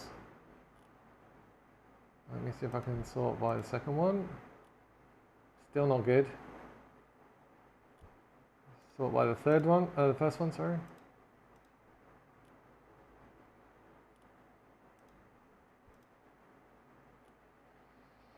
Still not good.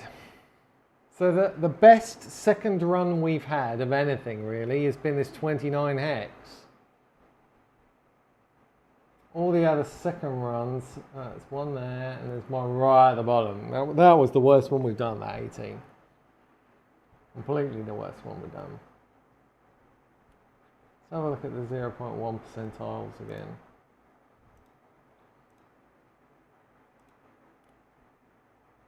Well, it's not too bad for those. Let's sort by the third.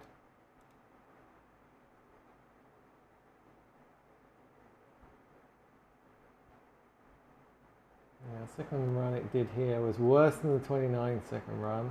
It was way down here. So I don't think so on that one.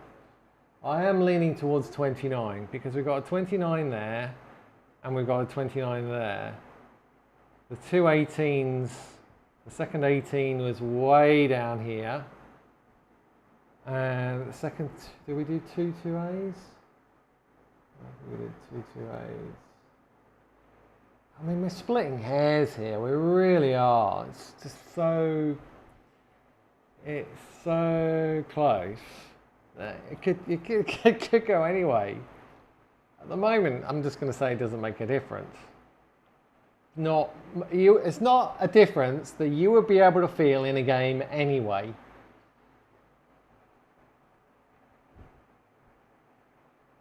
So I think I just go with 29, I guess, because that did the best second go. Or 2A, the best second go.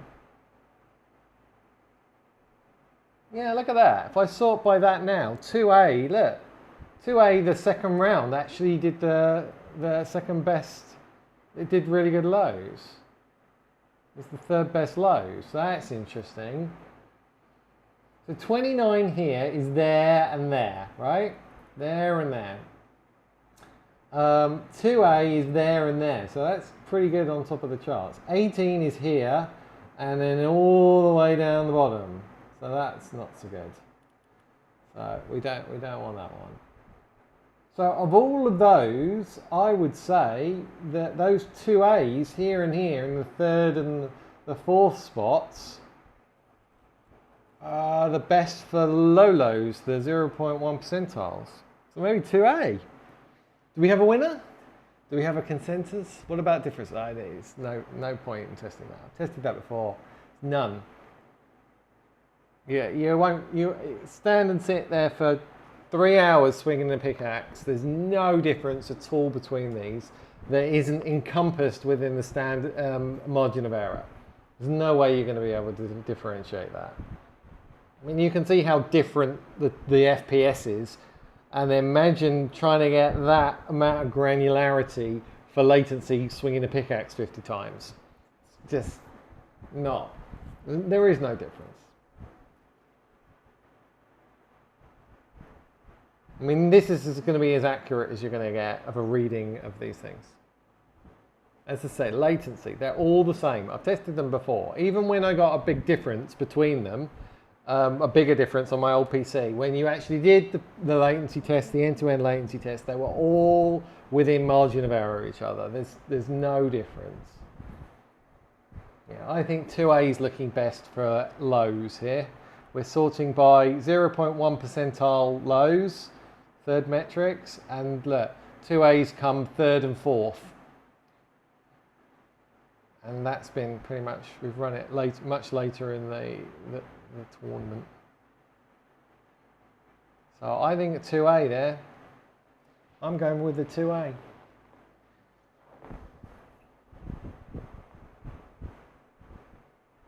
Because 29 is not the best, because we did a 29 here, and then we did a 29 again, and it was way down here. So that's first. If let's add the numbers up. 1, 2, 3, 4, 5, 6, 7, 8. So if we add 1 and 8, you get 9, right? But if we go from the third and the fourth, that's 7, 3 and 4. So we got a third and a fourth, and we got a 1 and an eighth.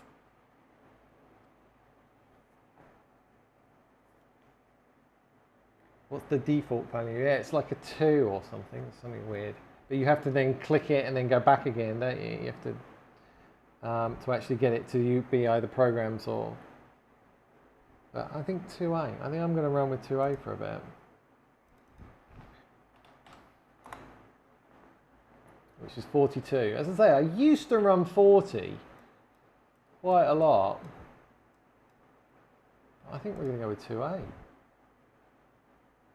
Which is technically the highest one we've had, which is basically the programs end. So you got like 2A is the highest one we've tested. Then we got programs. Then we got background services, and then we got the lowest one we've tested, which is like 14. So that's the kind of scale. So I don't know whether we should try go a little higher. Can we go higher? I don't know if I want to go higher. I know that in Processor SU, there is a way of doing this actually in Processor SU. Where is it? Windows NT. Yes, I'm an advanced user. So they've got a tweak scheduler you can actually change in here. So at the moment, it's picking it up as 20. Well, why is it picking up? It's not picking it up as 28. So picking up as 42. So what were the options again? I forgot what the options were.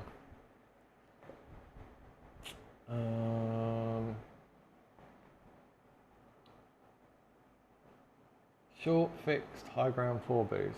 Short, fixed. It doesn't give you the, oh, it does give you these. There's 28 is that one. Short, fixed, no foreground. Yeah, short, fixed, no foreground boost. That's 28.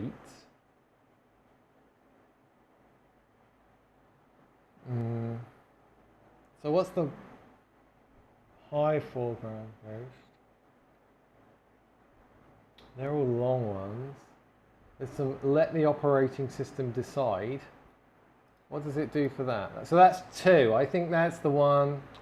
Let me go back to the other screen. I think that's the one that's default. Just let the operating system choose. Let the operating. Should we try that? Let the operating system choose. Would I like to reboot now? No.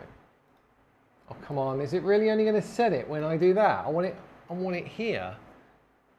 It was just 2, right?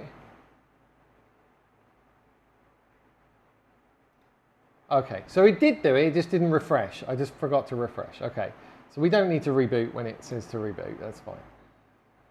So let's try 2. So this is the default for the operating system. It might actually be the best one. You never know. Ready? T for time. I love spending my days wasting away, finding absolutely no difference between things. At least you guys are entertained. Ready, steady, go. Capture started.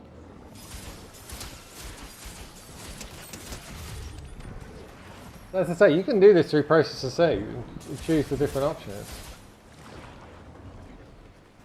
More reasons to love Processor C.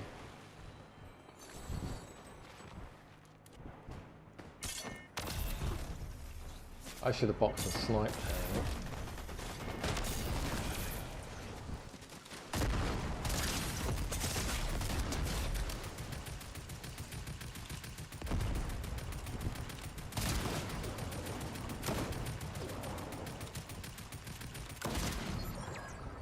I made sure when I formatted I checked railway, yeah.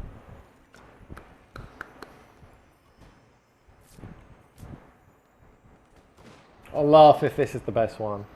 All this time we spend doing this, and all we had to do was leave it default. No, Microsoft knows best, yeah. Can you imagine how good a Windows gaming environment would be if they did an operating system that was just for gaming and they just stripped it down just for gaming? Given that they do know what's best, they just don't bother doing it. That would be so good. No, they don't want to do that. No money in it. All their money's in Office licenses for people in offices, not for gamers. They don't care about gamers. They really don't. There's not enough market. There's not enough people gaming on Windows.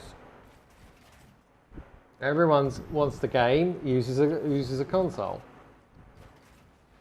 It's only a few of us that kind of take it a bit more seriously, that use a PC for gaming.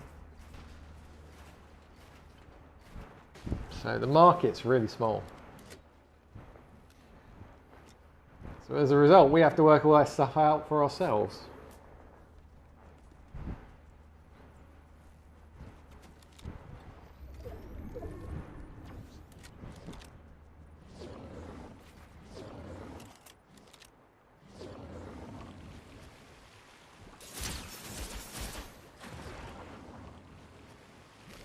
So the reason I'm doing this is because I wanted to put it in the new Fortnite guide.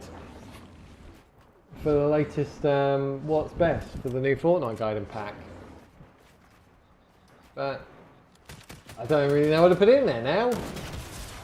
Because it's not particularly clear cut, is it?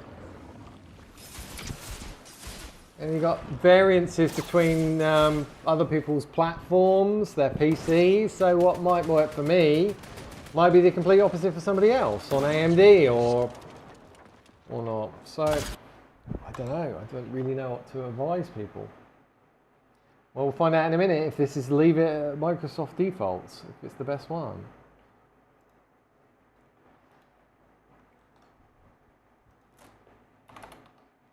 Two hex.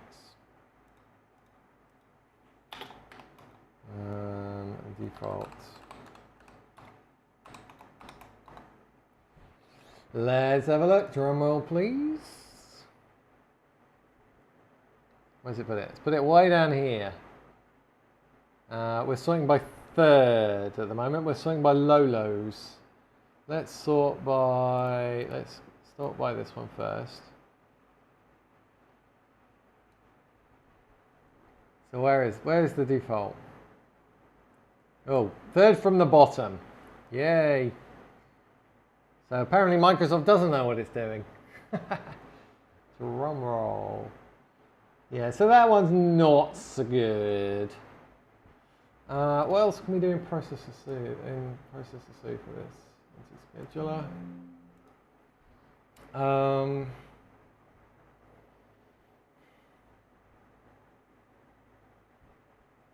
don't know, are there any other values we can, that's 22, that's 12.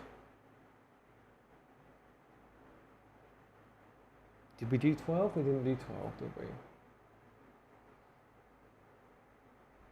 The lowest we went down was 14. So short,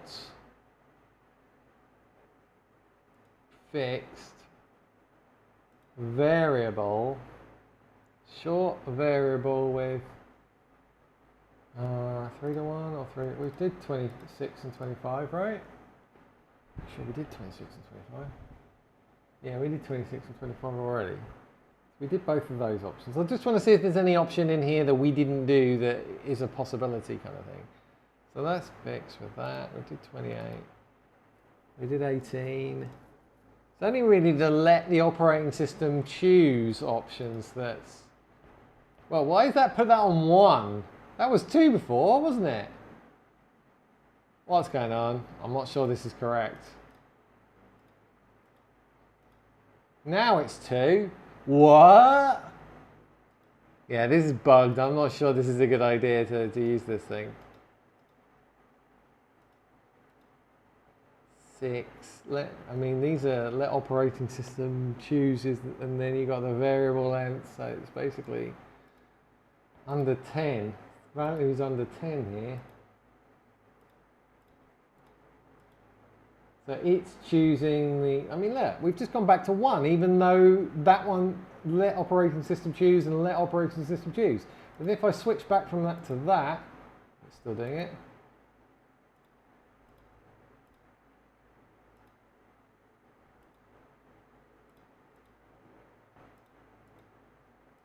Why is that all 1 now? I'm not convinced about that. Yes, I want to abandon them. Thank you. Yeah, we're staying away from that lot. And what do we take from this? We take from this 2A, I think, was the correct answer.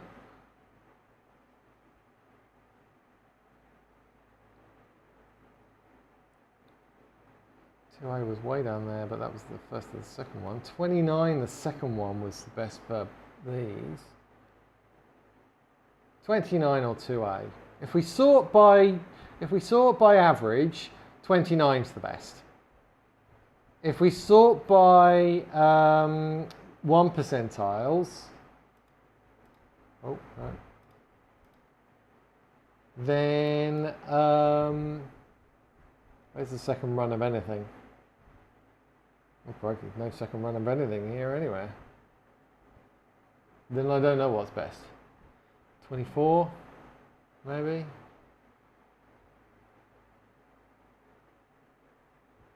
Maybe 24. Did we do 2 lots of 24? No, we didn't. And then if we sort by the third metric, which tends to be the most random anyway, then 29, 18, and no, yeah, 18's the best. What do we do? What do we do? I don't know. I don't know. IDK. What do we select here? Who's the winner? Those two 18s look pretty good for the lows. If you want to up your lows, then 18's probably the smoothest. What's standard deviation? Was standard deviation the standard deviation? There we go. 18 and 18, 15.5 and 15.6, but then we've got some 15s here. Do that.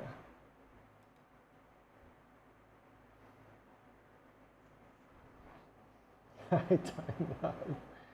29. See, 29 was technically the smoothest because look, we got a 29. The second run was the smoothest of all of them.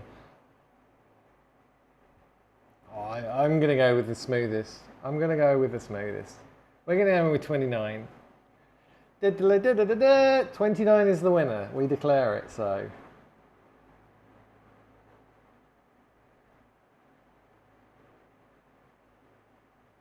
319 there and a 318 there. There's a 320 there.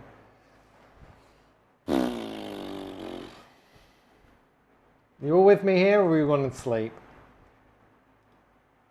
I think 29. I think I'm going to go with 29.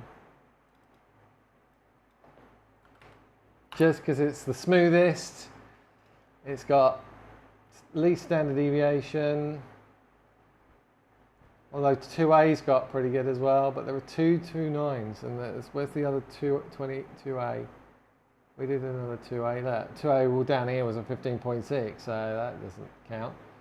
So we got a 29 there, a 29 there, so that's a first and a fourth place for smoothness. So that's quite consistent standard deviation, lowest number wins.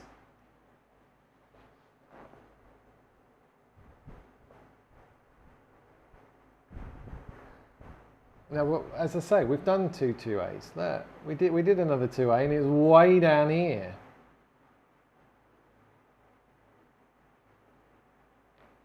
I'm calling 29 the winner.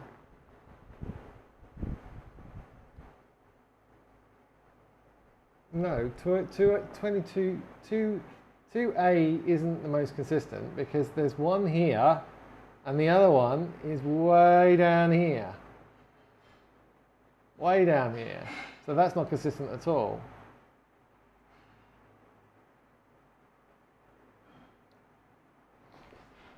Is there some commonality between these?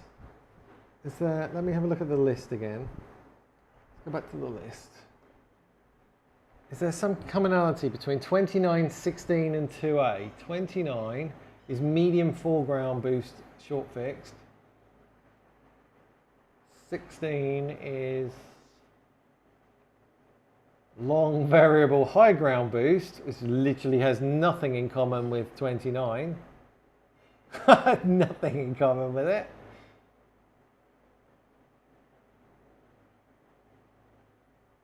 And then you got 2A and 29, so they're both short and fixed.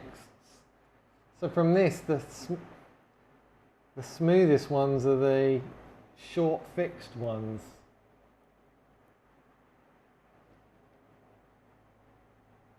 Aren't they?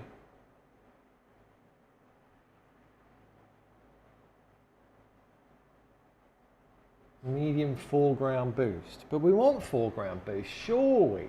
Surely.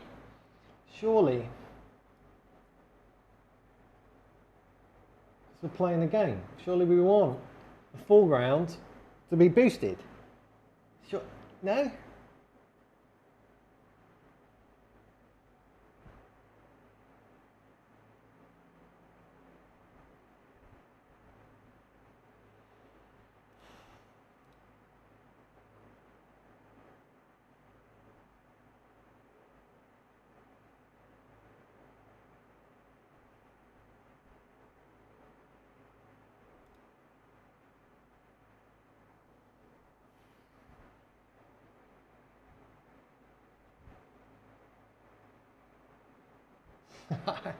I think we're just the second 2A had a really bad run.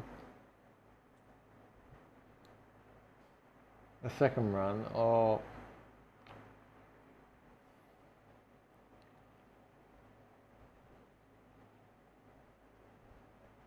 I'm going with 29. Sorry guys, I'm going with 29. Just from those consistency, standard deviation things. It is really confusing. It's really confusing because it's so tight, which kind of indicates it really doesn't matter. It's not a very important metric, apparently.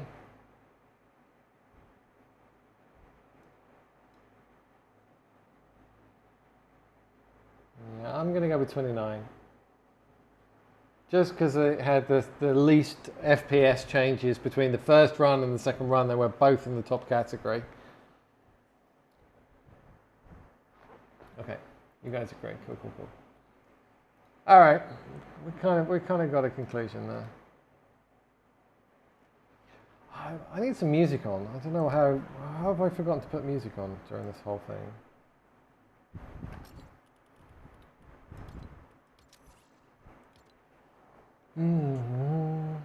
Right, is there anything else we need to test before I go and get a drink? I need a drink.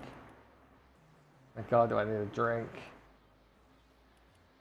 So 29. So let's go back into our main environment and stick on 29. 29's all around, everybody. Oh, yeah. I need to publish those results for everybody to be very confused upon.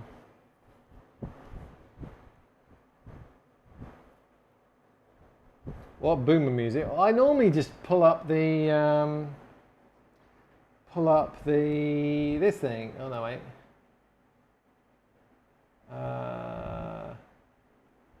Where's the? I normally just pull up the like chill stuff. Anything that's free, no licensing associated with it, so it doesn't mess up the thing. You're right. To the what? Bring the washing down. Okay. I'll do that in a second. Chill LOFI hip hop. Not sure about this.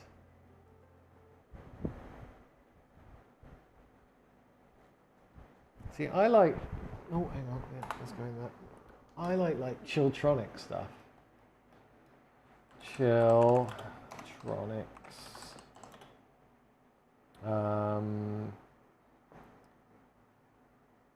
No copyright.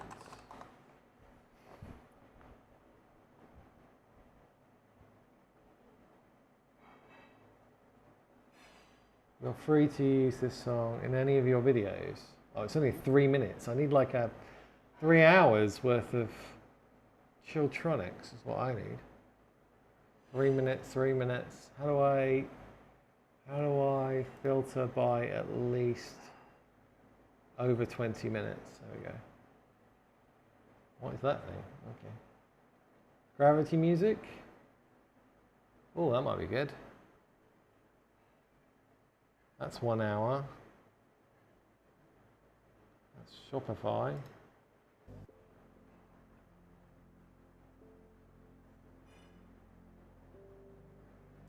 See what that's like. I can tell you from the beginning, 29 was the best. Well, you could have saved me a bit of time. I could have been playing. Used to use 29 as well. Okay, well, thanks guys. Just wasted a couple of hours of my life.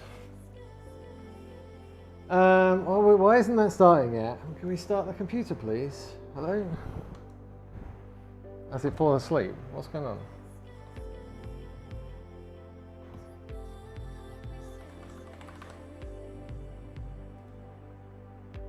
Okay, so this is my main gaming environment, not my test environment. So we're going to change the Win32 separation for this. I'm going to change it to, what was 29 in decimal? 41. But we're going to have this as my recommended as 41.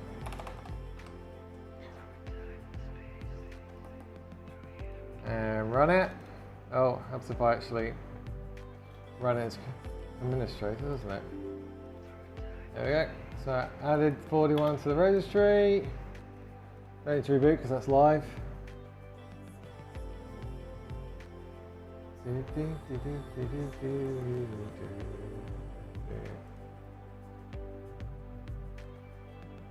Alright, so what else are we doing? Anything else?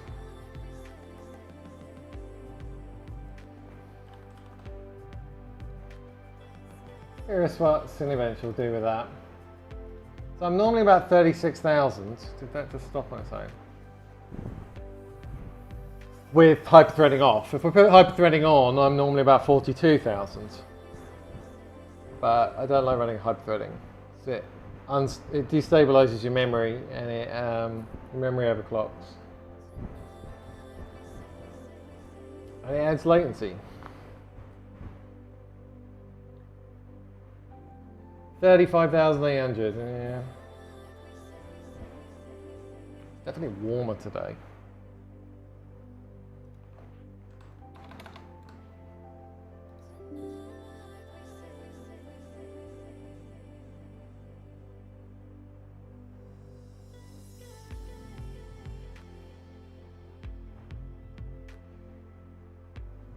I hope the best scores I normally get are when this only downclocks to about 5.7 during this.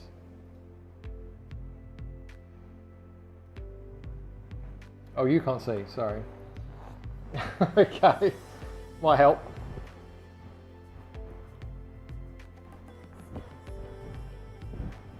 But we also learn from me, yeah. From my mistakes, you learn from my mistakes too.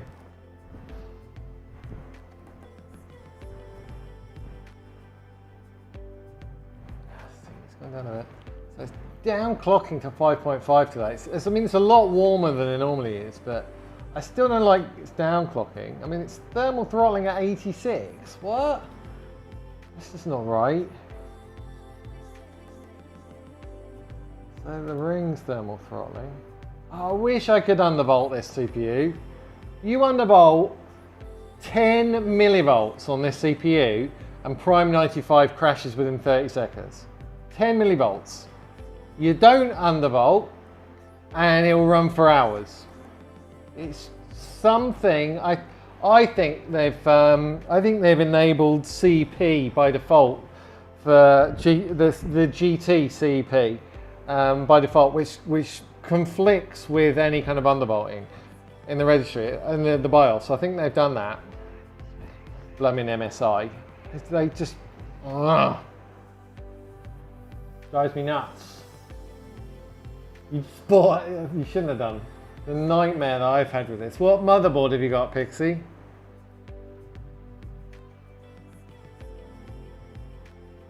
What are you using to cool? Are you asking me or Pixie? Because I'm using two 360mm radiators in a custom loop and an EK water block on top. Outside of delidding, that's the best cooling you can get. Outside of delidding it. I don't want to delid it. Pixie. It's not an MSI thing. Yeah, I know it's affecting all of them at the moment, but MSI have been particularly pain in the arse. They gave me a beta BIOS through their support that they didn't release to anyone that's better than the new one that they've just released to everyone. The new one that they've just released to everyone, MSI, is just horrific. I don't know whether I did this on here or not. Oh well, it's on the other BIOS. It's on the it's on this BIOS. Look, have a look at this comparison.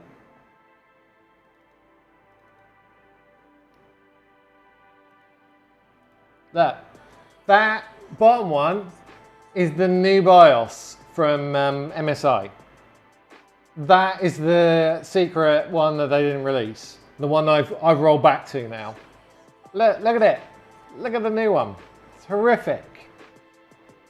Driving me nuts. All they've done is they've pumped in a ton more voltage, which has put up all the temperatures, and it's an unstable mess now. The latest BIOS, so I wouldn't even know what to recommend for you to get BIOS wise. You're just going to have to try them. But undervolting doesn't work at all. Anyone that's running an undervolt, run Prime 95 for more than a minute and see if it crashes.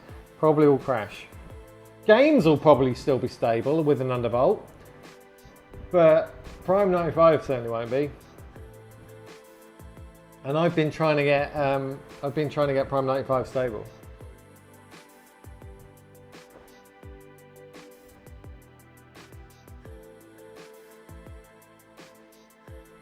120 mil radiator. Yeah. As I say, what am I? 2 times 360. So 720 compared to your 120.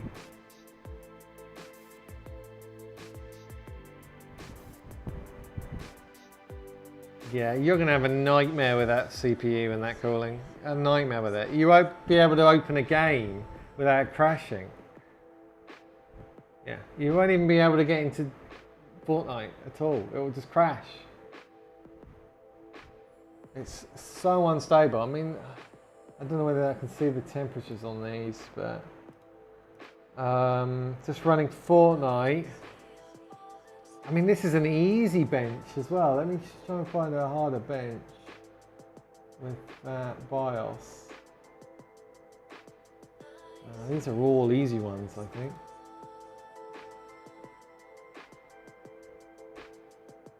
These are all easy ones.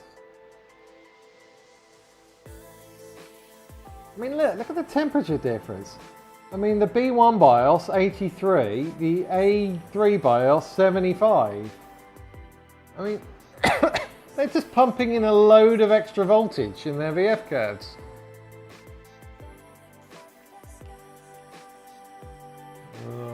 Honestly, I can't even cool it. The problem is, it has it suddenly requires a massive amount of voltage, and then it has a huge heat spike, and the water block on top of the CPU cannot cool it quick enough.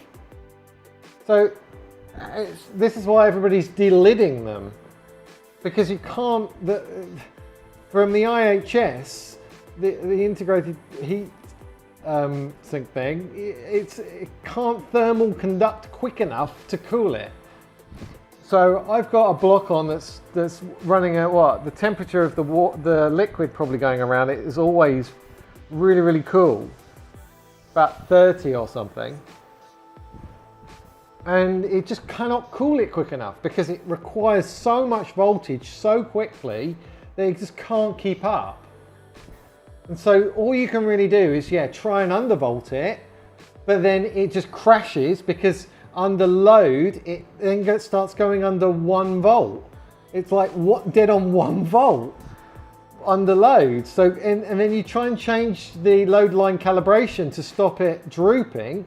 And all that then does is it pumps a load more voltage in. So on the desktop, it's then sitting at like 1.6 volts, which is insane for sitting there idle. So it's a total mess what Intel and the motherboards have done right now. It's horrific. It's a lawsuit waiting to happen right now. It's a classic illegal bait and switch. They've basically baited customers on the numbers that it's getting in Cinebench, and then now they're telling you to basically dial it down massively so it's stable. So now you've got almost no performance, and you could have spent like half of the price on an AMD or even a cheaper Intel, and you'd have the same performance. It's an illegal bait and switch right now. It's totally illegal what they've done. So I've just been having a nightmare with all these BIOSes and trying to load line calibration just crashes Prime 95. If you even touch it by 1 level, it crashes it. And if you put any undervolt at all, it crashes it. It's a nightmare. So the only things you can do to cool it really are a better cooling solution. Or, I mean, if you have a look at this. So this is the other thing, right? So as part of the specs, they're meant to match, Intel have said the motherboard manufacturers are meant to match the AC/DC values. But look, when that happens, again, it pumps a ton more voltage under idle. I've done that wrong. I need to do that again, because you can look it up in hardware info. I take off the sensor one. I've spent weeks trying to fix this. Weeks. Trying everything in the BIOS to try and do it. It's just an unstable mess. All of it. unless you hobble the performance to something that isn't even a K. And then it's the bait and switch problem again. So if we look in here, CPU, so I'll get rid of this. If we look at the CPU, the AC/DC is meant to be the same. So the AC/DC, the load line here, they are meant to match according to Intel. But if you match them, then you have a massive amount more voltage at idle. If you put them both to, like, say 1.1 or even 1, idle is like 1.65 volts. So then you have to switch on CP, and then CP kind of makes the ranges a bit tighter, which is good, but you're still pumping in an extra, it's still 10 degrees hotter, so you get thermal throttling way earlier, and you're down from like 5.9 gigahertz down to 4.4. It's like, what? And the performance is just gone. It's just gone at that point. So what Intel are telling motherboard manufacturers to stick to now is basically more voltage, more heat, and way less performance to make it stable. It's just again, bait and switch. You can't sell a CPU saying it does 6.2 gigahertz a boost and gets these really high scores better than the other ones. It's not, because you just basically had to take all of that away just to get it stable. They're either going to have to do a mass recoil, or they're actually going to have to work together, the motherboard manufacturers and Intel are going to have to give them the detailed load line calibration and VF curve information. Because at the moment, the motherboard vendors are just guessing. They're using a tool to guess. They're not even using the actual CPUs. It's a god awful mess. So this is basically as stable as I've got it, with as much performance as I can have it. But I've had to hack around in the BIOS to juggle it. And if I don't use the normal, the MSI, this is the MSI default, by the way, the normal for it. If they now match the Intel defaults, which will be 1.1 and 1.1, as I say, it takes away all the performance, adds a ton of heat, and it's horrific. More rants, yeah. I've spent so long doing this. I've got an open case with MSI support, an open case with Intel support, an open case with Cyberpower, who built my PC, and all of them are basically going, we don't know, try this. Have you tried the optimized defaults? They don't know. And they don't want to answer Intel, because it involves them actually then giving detailed information to the motherboard manufacturers for them to fix this issue, and they're not doing it. All Intel are doing is blaming the motherboard manufacturers. They're saying, oh, well, they're pumping in too much voltage and making it unstable. But then they've just released a statement saying, well, you can, that doesn't mean you can't add more voltage, because that would mean we get lower scores. So yeah, don't take it down too much. You know, it's horrific. But you have to match them, because that's the requirement. That's the new Intel requirement. So the new Intel requirements, as given out by Intel, are these. I'll show you. Let me scroll up into my Discord. So here we go. These are the new Intel requirements. Can you see that? Yeah, you can see that. So look. So this is what Intel are telling motherboard manufacturers to do now. This is their guidance. They're telling you to switch on CEP again. It fixes the range of voltages, but it still pumps in. It completely hobbles the performance. The thermal velocity stuff, yeah, I think they're enabled by default, so that's fine. C-states enabled, but the problem with C-states is it adds a ton more latency to your games, and it also messes up your timer. Your timer will be going up and down. while C states are on. So I always disable C states. And look, it says that you have to match the AC load line and the DC load line. They must match, and with a maximum value of 1.1 milliohms. So if we look over on the right again, you can see that they don't match 0.6 and 1.1 by default. So that's not happening. And then it gives basically the power limits for depending on which CPU you've got. So I've got the KS, right? So the performance ones in this column for potato motherboards, for the kind of cheapy motherboards in MSI line, in ASUS, whatever. So run these if you've got a potato motherboard. You run these if you've got more of a higher in the range motherboard. So at the moment I am limiting to 320 watts and 400 amps. Right? So that should stop, but the problem with that is the equation watts equals amps times volts. So if you hit the limit here and you get near the limit here, then the only thing that can give is the volts. So the volts have to go way down, and then you go under 1.1 volts and the whole system blue screens. So the motherboard manufacturers have to have a decent VF line that kind of manages that, and a load line that manages that. And at the moment, what they've given us is garbage. Utter garbage.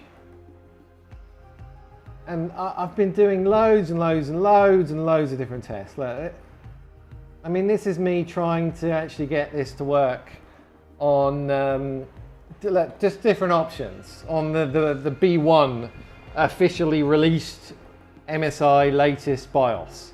And so the yellow line there is basically the defaults, and that still crashes Prime 95. And the one I've gone with at the moment is the one in red down here, where you turn off hyperthreading, and it does make everything a bit more stable by turning off hyperthreading, and you get a bit lower temperatures, and it does actually allow Prime 95 to run for a couple of hours. But then your range, you're still over 1.5 volts on the desktop, which is still too high really for a daily. And it's dropping down to 1.2 and 1.296. But if you then run Prime 95, that's still getting 1.1-ish. But it's right on the edge. And if you do any kind of undervolting, then it's just gonna, 0.01 still crashes, blue screen of death. And I've tried different AC/DCs, I've tried different power limits. In fact, it's not the power limit is not the problem. Even when you release the power limit, Cinebench is still only pulling like 322 or 320 or I mean, that did 400 when I had the really high load line, well, AC/DCs, and but I don't think that's the problem. I don't think the watts are the problem. It's the load line and the VF curves, which you can't control from the BIOS because that's all done by the motherboard manufacturer. It's a hot mess. Hot mess.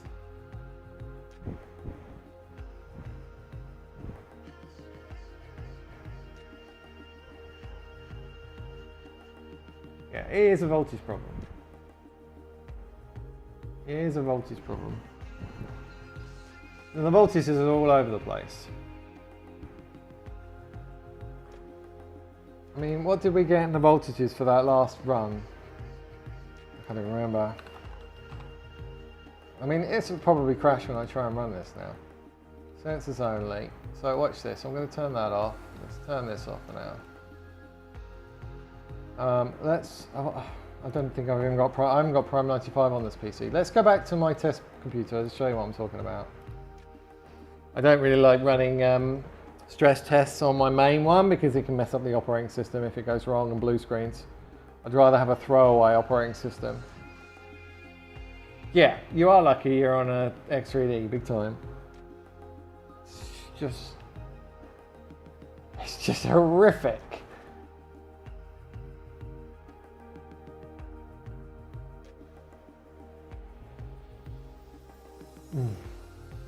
I mean, you guys are still beating me on FPS as well. I'm beating you on lows, but I'm not beating you on average FPS for really tight endgames. You're still beating me on those because of that L3 cache. And you haven't got any of these problems. And it's a cheaper CPU. And you don't have to have such mad cooling. That's horrific. I love my new computer, but I hate this about it. And it's not really the fault of the computer, it's the fault of the motherboard manufacturers and Intel. It's their fault. And they're just playing past the buck at the moment. Right, there's Prime 95, so let's start this up. I'll show you what the problem is. Have you ever felt like escaping to your own desert island? Jane Yeah, air cooler. Exactly that. Right, so look, we're sitting on the desktop right now. It's not. I mean, these are my. This is the good BIOS, and that red line that I showed you before that I'm using. So I've turned hyperthreading off. I'm limiting to 320 watts. I'm limiting to 400 amps. I don't have CEP on. I've got the CEP disabled. So we're sitting like just under 1.5 volts here. And so now watch happens when we run Prime 95. Watch that voltage, or the minimum. So this is droop, but again, if I start using load line calibration to stop that droop happening, it will instantly crash because it's, I don't know, it seems to bump it up when it's not even loaded. I don't know what it's doing. They've just completely messed it up. So at the moment, we haven't got to the tough test yet. It'll get to the tough test in a minute, and then we'll probably dip down to 1.1-ish. So we're sitting in a nice 84 right now. That's fine for a Prime 95. But you think you're going to cool this with an air cooler or a 120mm AIO? Yeah, got no chance. Just gone up to 96. We've gone down from 5.9 down to 5.2 on the P cores. The minimum is now 1.12, 1.114 volts. It's drooping way too much. As soon as I start doing anything with the low line calibration, these temperatures will go up by 10 degrees and the performance will just go, completely go. So if I'd undervolted by now, this would have already crashed, even 10 millivolts. And the undervolting's good because it drops the temperature, which keeps these frequencies a bit higher. But 1.11111 volts is way too low to be running even 5.5 megahertz. It's just not going to be stable. I mean, in my old PC, I was running 1.3 volts, 1.34 volts for a solid 5 megahertz, 5 gigahertz. It's running 1.34 volts. The one that you're watching the stream on right now.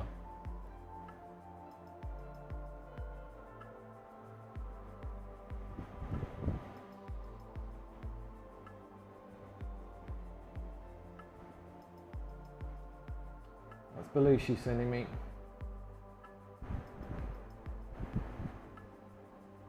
No, I think I've seen that. I think I've seen that, and I think I've tried literally everything possible.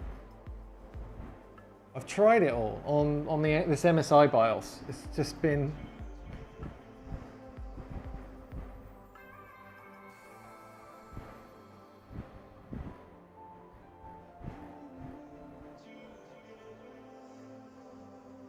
Let me skim read it.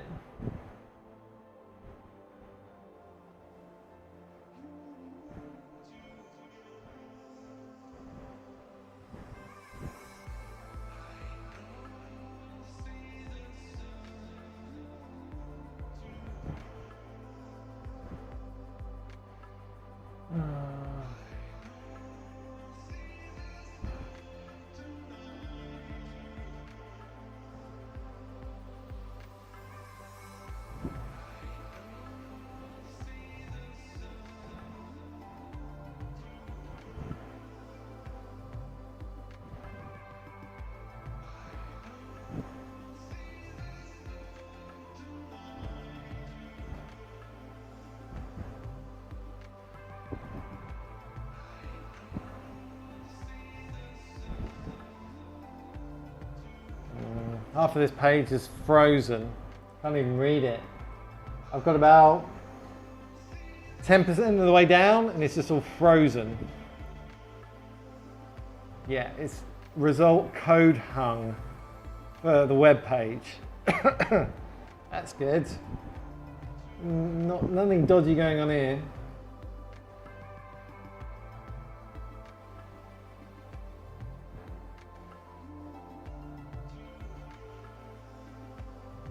It's downloading.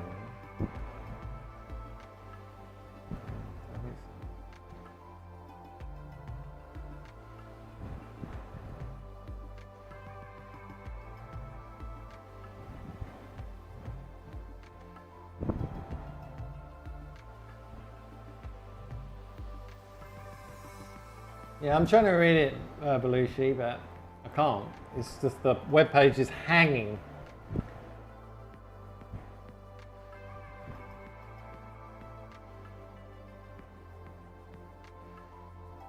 It's got tons and tons of... When did it actually get to the point of what it's telling you to do?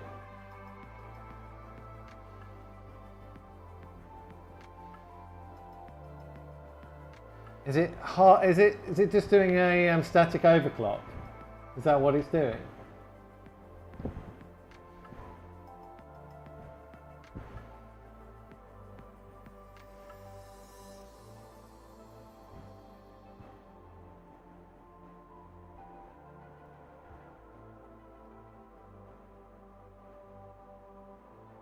So, I mean, look, it's relatively stable, the settings I've got, but that's way too low. 1 volt here is way too low. We're not hitting 100 degrees centigrade, we're in 96. I'm sitting on, what, 85 at the moment. What are the V-cores doing? V-core, it's got down, it's 1.5 volts desktop, and it's currently like 1.178 for the V-cores.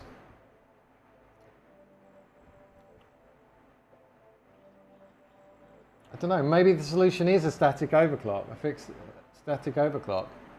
But you've got all the confusion with the E-cores as well, which run all the same volt. Hey Zeppo. I got distracted talking about BIOSes and I started another rant. Yeah, I watched all the Buildzoid stuff. I mean, I'm not going to lower all the frequencies. What, for the E-cores? Yeah, it might make it a bit more stable, but look, they're going down to 4.2 anyway with this. It's just a giant mess, and what they've pumped out the door, MSI, for the latest BIOS is just a way of trying to placate everybody by making it more stable and adding on a ton of heat and nerfing the performance. It's not viable. It's not a viable solution. They've just tried to say, okay, here you go. This is what Intel have told us to do. Ha ha ha, it's rubbish, but who cares? Intel told us to do it, so it's not our fault anymore. Ugh.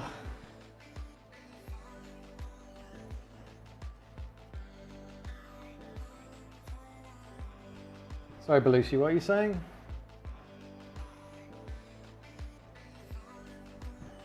You've had three of them, 2 of them wouldn't even undervolt, by the way. It's open for me.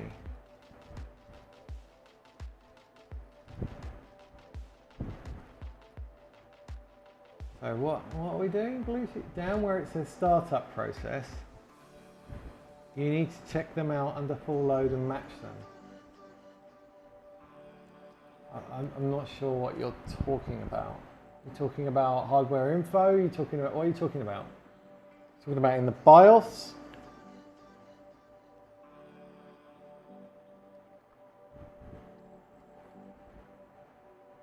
I don't know what you're talking about. I mean, look, Prime 95 is at least running with the configuration that I've got. It's not great. It's nowhere near the performance I had a couple of BIOSes ago before this started going crazy. But I'm not sure then that was any more stable. I think that was probably actually more unstable.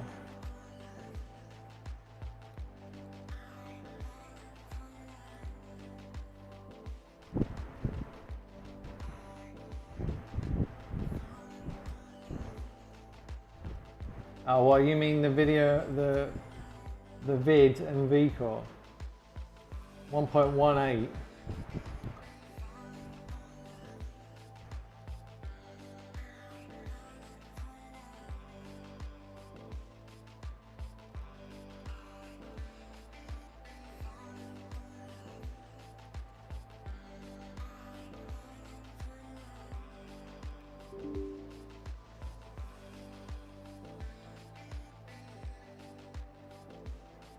Oh, these are the core vids up here.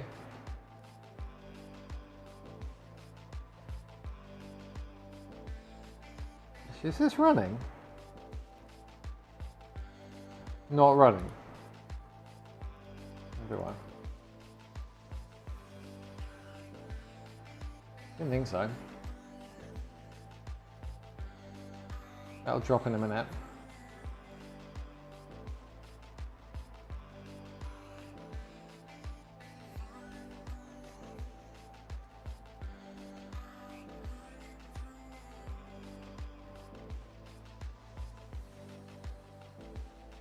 I mean, my vids are even worse. They're even lower than the vcore. I mean, as I say, the vcore was, when we get to the difficult test in a minute, the vcore is about 1.1. I think the vids were getting down to 1. Frame Chaser's just locked his P cores to 57 and said it's stable. Didn't test it though. Well, that's great, but I'm running 59, so I'd mostly in game I'm running 59. I want to be running 59 in game, so I'm not looking anything lower than 59. No chance. I mean, the temperatures are nasty. The vids, look, 1.1. I swear, as soon as this gets down to 1.0, just blue screens.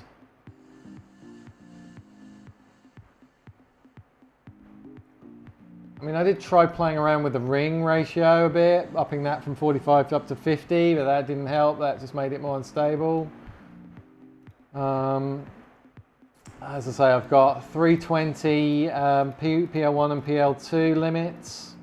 We've got 400 amp limit, but we're not getting anywhere near 400 amps. Like 282 amps is the highest I'm getting there.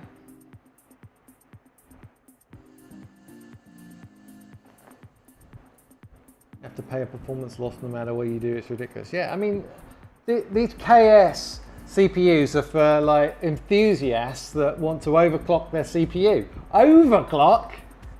I mean, unless you're using liquid helium, you ain't overclocking anything with this CPU. You have to underclock it just to get it stable.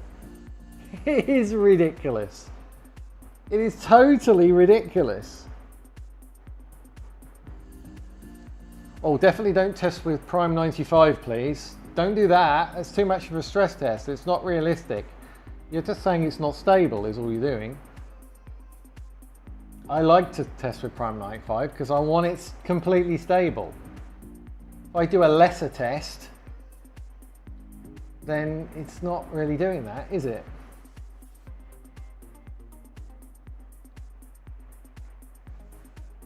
So yeah.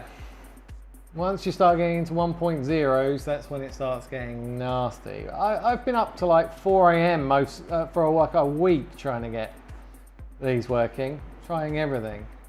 But if that guide is telling you to, if that guide is telling you to just do static overclocks and static voltages, then that probably would get around it. But doesn't this have like, I don't know, 20 different VF curves with different boost situations and I don't know.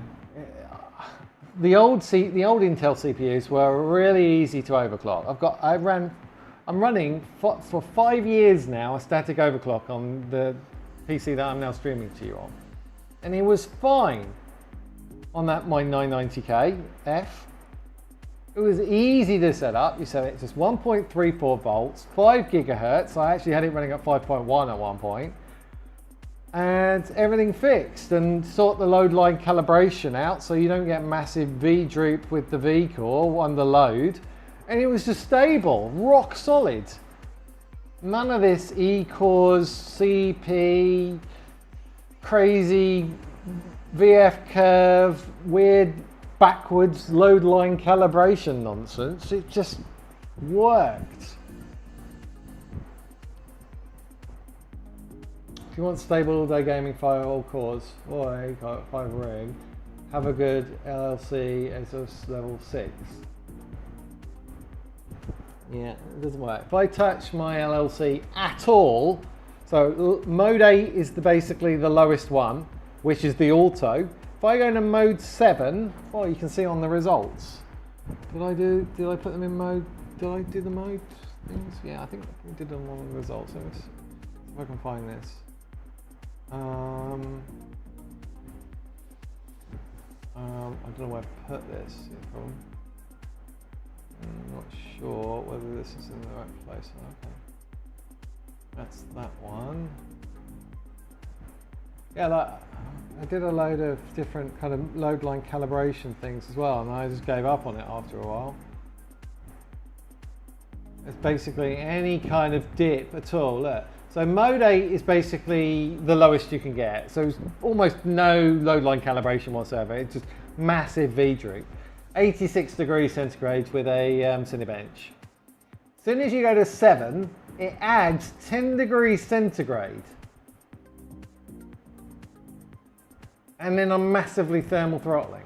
You go to 6 and look, yeah, just hitting the limiter at 100. So there's nowhere really for it to go. So normally you could kind of counteract all that extra voltage it's bunged in. Look, it's gone from 1.23 to 1.3 from the different load line calibrations. You can counter that with offsetting, with undervolt to offset it. So you could kind of get something in between these and still not get the droop. And then you could kind of keep the temperatures lower. But you do any kind of undervolt at all and either Cinebench will crash or definitely Prime 95 will crash. So you've got no tools to actually dials to change up and down, because anything you even go near, you then just start getting crashes. Even changing it one level, and this is backwards, by the way. So for this CPU, they've put it backwards to how the previous gens Intels were. So it used to be kind of you start at mode 1 and then went down, and now you start at mode 8 and go up. It's like, what? It's all backwards. The whole thing is just an utter mess. Utter mess. So this is still running, look, it's still running fine, but look at the vids, nearly under 1 volt. It's got down to nearly under 1 volt to run like 5.3 megahertz. I mean, of course it's not going to be stable. You probably want this about 1.45-ish. Maybe, probably about 1.45 if I'm running about 5.9. I think the official for 6 is 1.49, I think, for 6 gigahertz. I think it's about 1.49. So under 1.5 volts, but getting down to 1 volt to run these P-cores, it's going to be unstable. I mean, look, thermal throttling all over the place. It's a hotter day today. So normally I would counter this with some undervolting. That would massively bring down the temperatures. But as I say, I think in the BIOS there are some hidden things in there that are switching on. They're switching on DEP, even if it's not for. I think, yeah, I reckon they're switching on some DEP when they shouldn't be. And the ME update as well, the firmware update for the actual CPU, the Intel ME update, that seems to have made a mess of it all as well. So I've had to go back to the previous version of that, the firmware for the CPU. So I don't know where to take it at the moment. It's stable while I'm gaming, and it's stable when I run a Prime 95, but I'm certainly not running Intel default, so I've had to do my own thing. I've had to turn off hyperthreading. I've had to turn off C-states. And it's still not anywhere near the score that I'm getting when I first was playing around with this. I don't know. It just seems to be getting this every time they release a new BIOS, seems to be worse than the previous one, more unstable.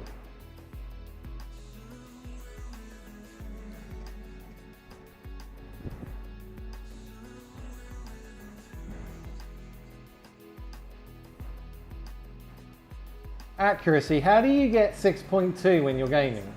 Because from what I can see, well, the new BIOS actually nerfs that ability anyway, but from what I can see, you only get the boost, the 6.2 boost, under only when 2 cores are active. And when you're gaming, all 8 cores are active, so you never get the boost anyway in gaming. It's a marketing strategy thing to say, look, 6.2, look at that. You're not doing anything. Now do something. Oh, yeah, it's gone now.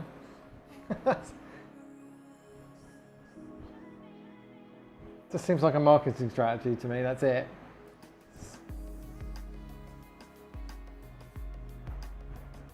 Maybe they switched on in some conditions to keep it from crashing, but at the moment you're under. So there are two CEPs. There's, I think they're leaving the one on for GT. I think they're putting that enabled for the GT stuff. Because you've got the IA one and the GT one, and you can turn off the IA one. I think they're putting it on for the GT one.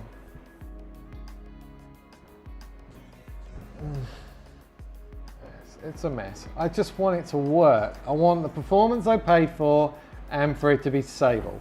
I mean, why is that so hard to ask? But no, they're just playing blame games between them.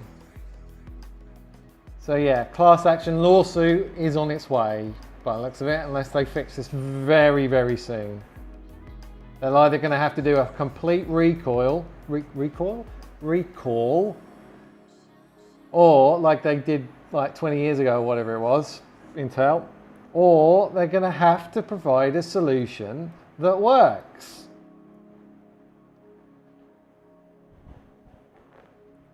Lawsuit them. Well, this is the thing. Yeah, I mean, this is why I'm running the slightly older BIOS right now. I'm just going to see whether they do figure it out. But at the moment, what they've released is not figuring it out. What they've released is MSI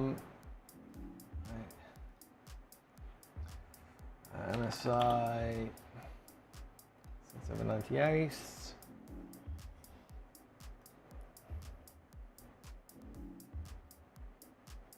Yeah, what they've released is this, replaced MSI's own tweaked power systems with an added Intel default setting.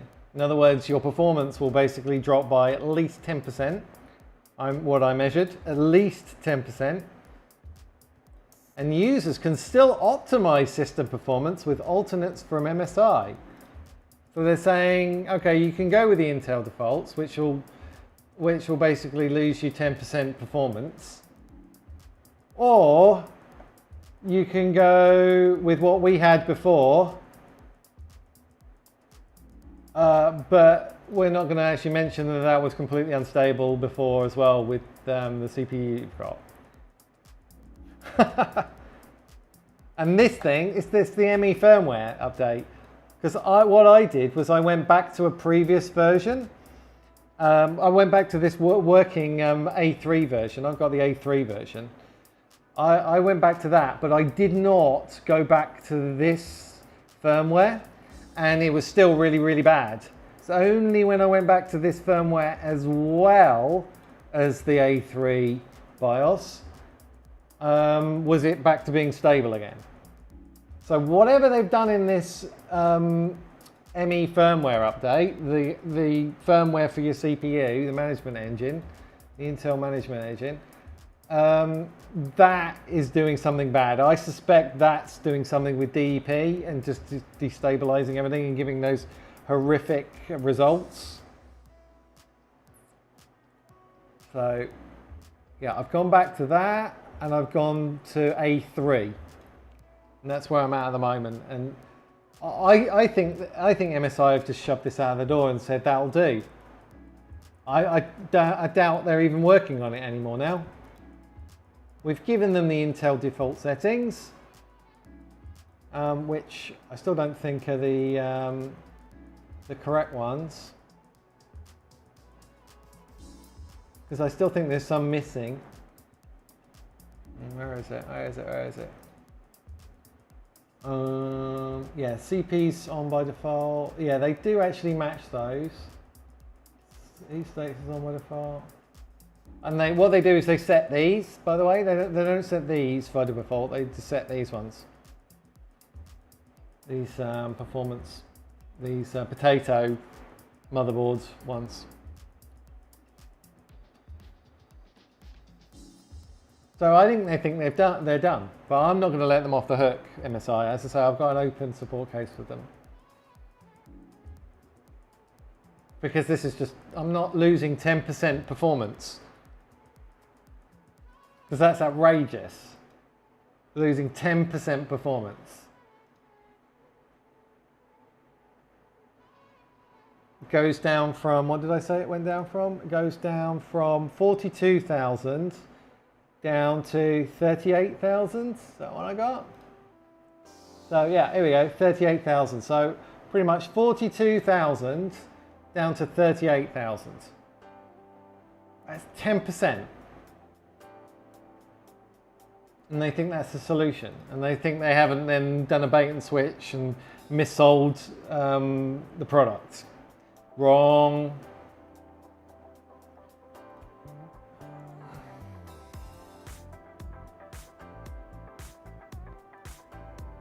You should check out my gameplay with mine. Well, you should check out my gameplay with mine. I mean, for in game, with this, I'm literally 360 FPS.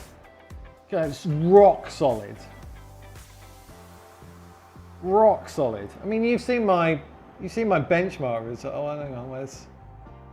Can I show you on this one? Wait, no, wait. Have I done this? No, wrong one. Not sure I like this music. Bench.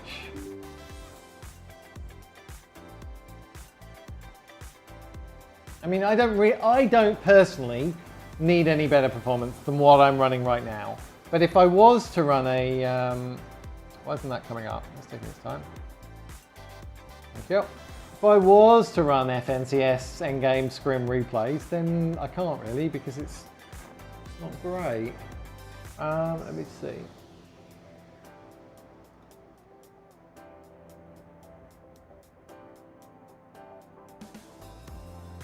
So, this is what my FPS looks like in a game. Average, I'm capping at 360. Capping at 360. My average is 360. My 5 percentile lows are 360. My 1 percentile lows are 360. So that's pretty good for the gameplay that I play.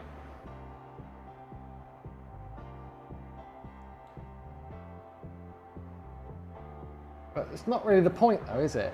The point is I've paid thousands and thousands of pounds for a computer that is now lying to me how much it should have been getting performance-wise. All because of the way MSI configure their motherboards. As I say, you know that A2 BIOS, I went from A2 to A3 and got better performance with 10 degrees less centigrade. So it shows you at much lower voltages. It shows you how big of an impact the BIOS is. And I literally didn't change any settings between the two. 10 degrees centigrade cooler. This is just insane. You ask how I game with 6.2 in games. Okay, so tell me then. Checking out your gameplay won't tell me. I'll just see what the FPS is. I won't see what your cores are doing or how you've done it. But I mean, look, I mean, look at the sensor data. I'm pretty much seeing on 5.9 the whole time. Just sits there on 5.9. But I mean, it doesn't need to boost. Why? I don't need more than 5.9, clearly. Not required. Temperatures are only getting up to like 55, averaging, so pretty good cooling. So for my gameplay, it's all I really need. So you need better cooling if you're going 6.2. Yeah, I've got a custom loop with two 360 radiators connected to just the CPU. I'm not using an AIO. I've got a custom cooling loop.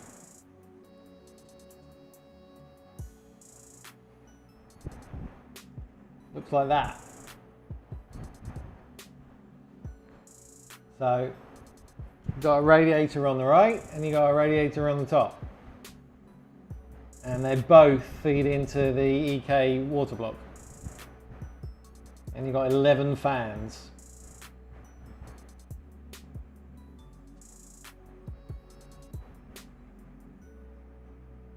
So without delidding, that's probably as good as I'm going to get.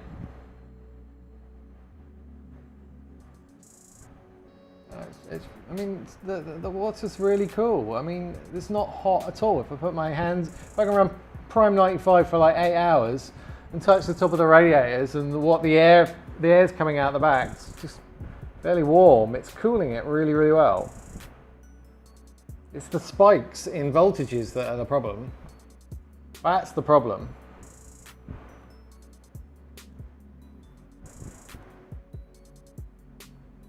Yeah, 2 of them.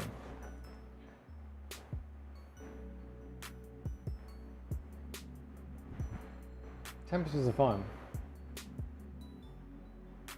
It's just the spikes.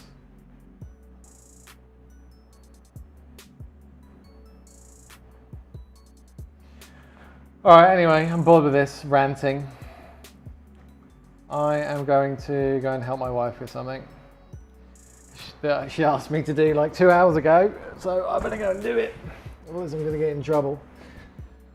Alright guys, thanks for tuning in. I'll be back on a bit later for some Fortnite gameplay with the boys, so catch me then. Yeah, I don't know how, as I say, I don't really know how to do a fixed overclock on this CPU, so wouldn't know where to begin.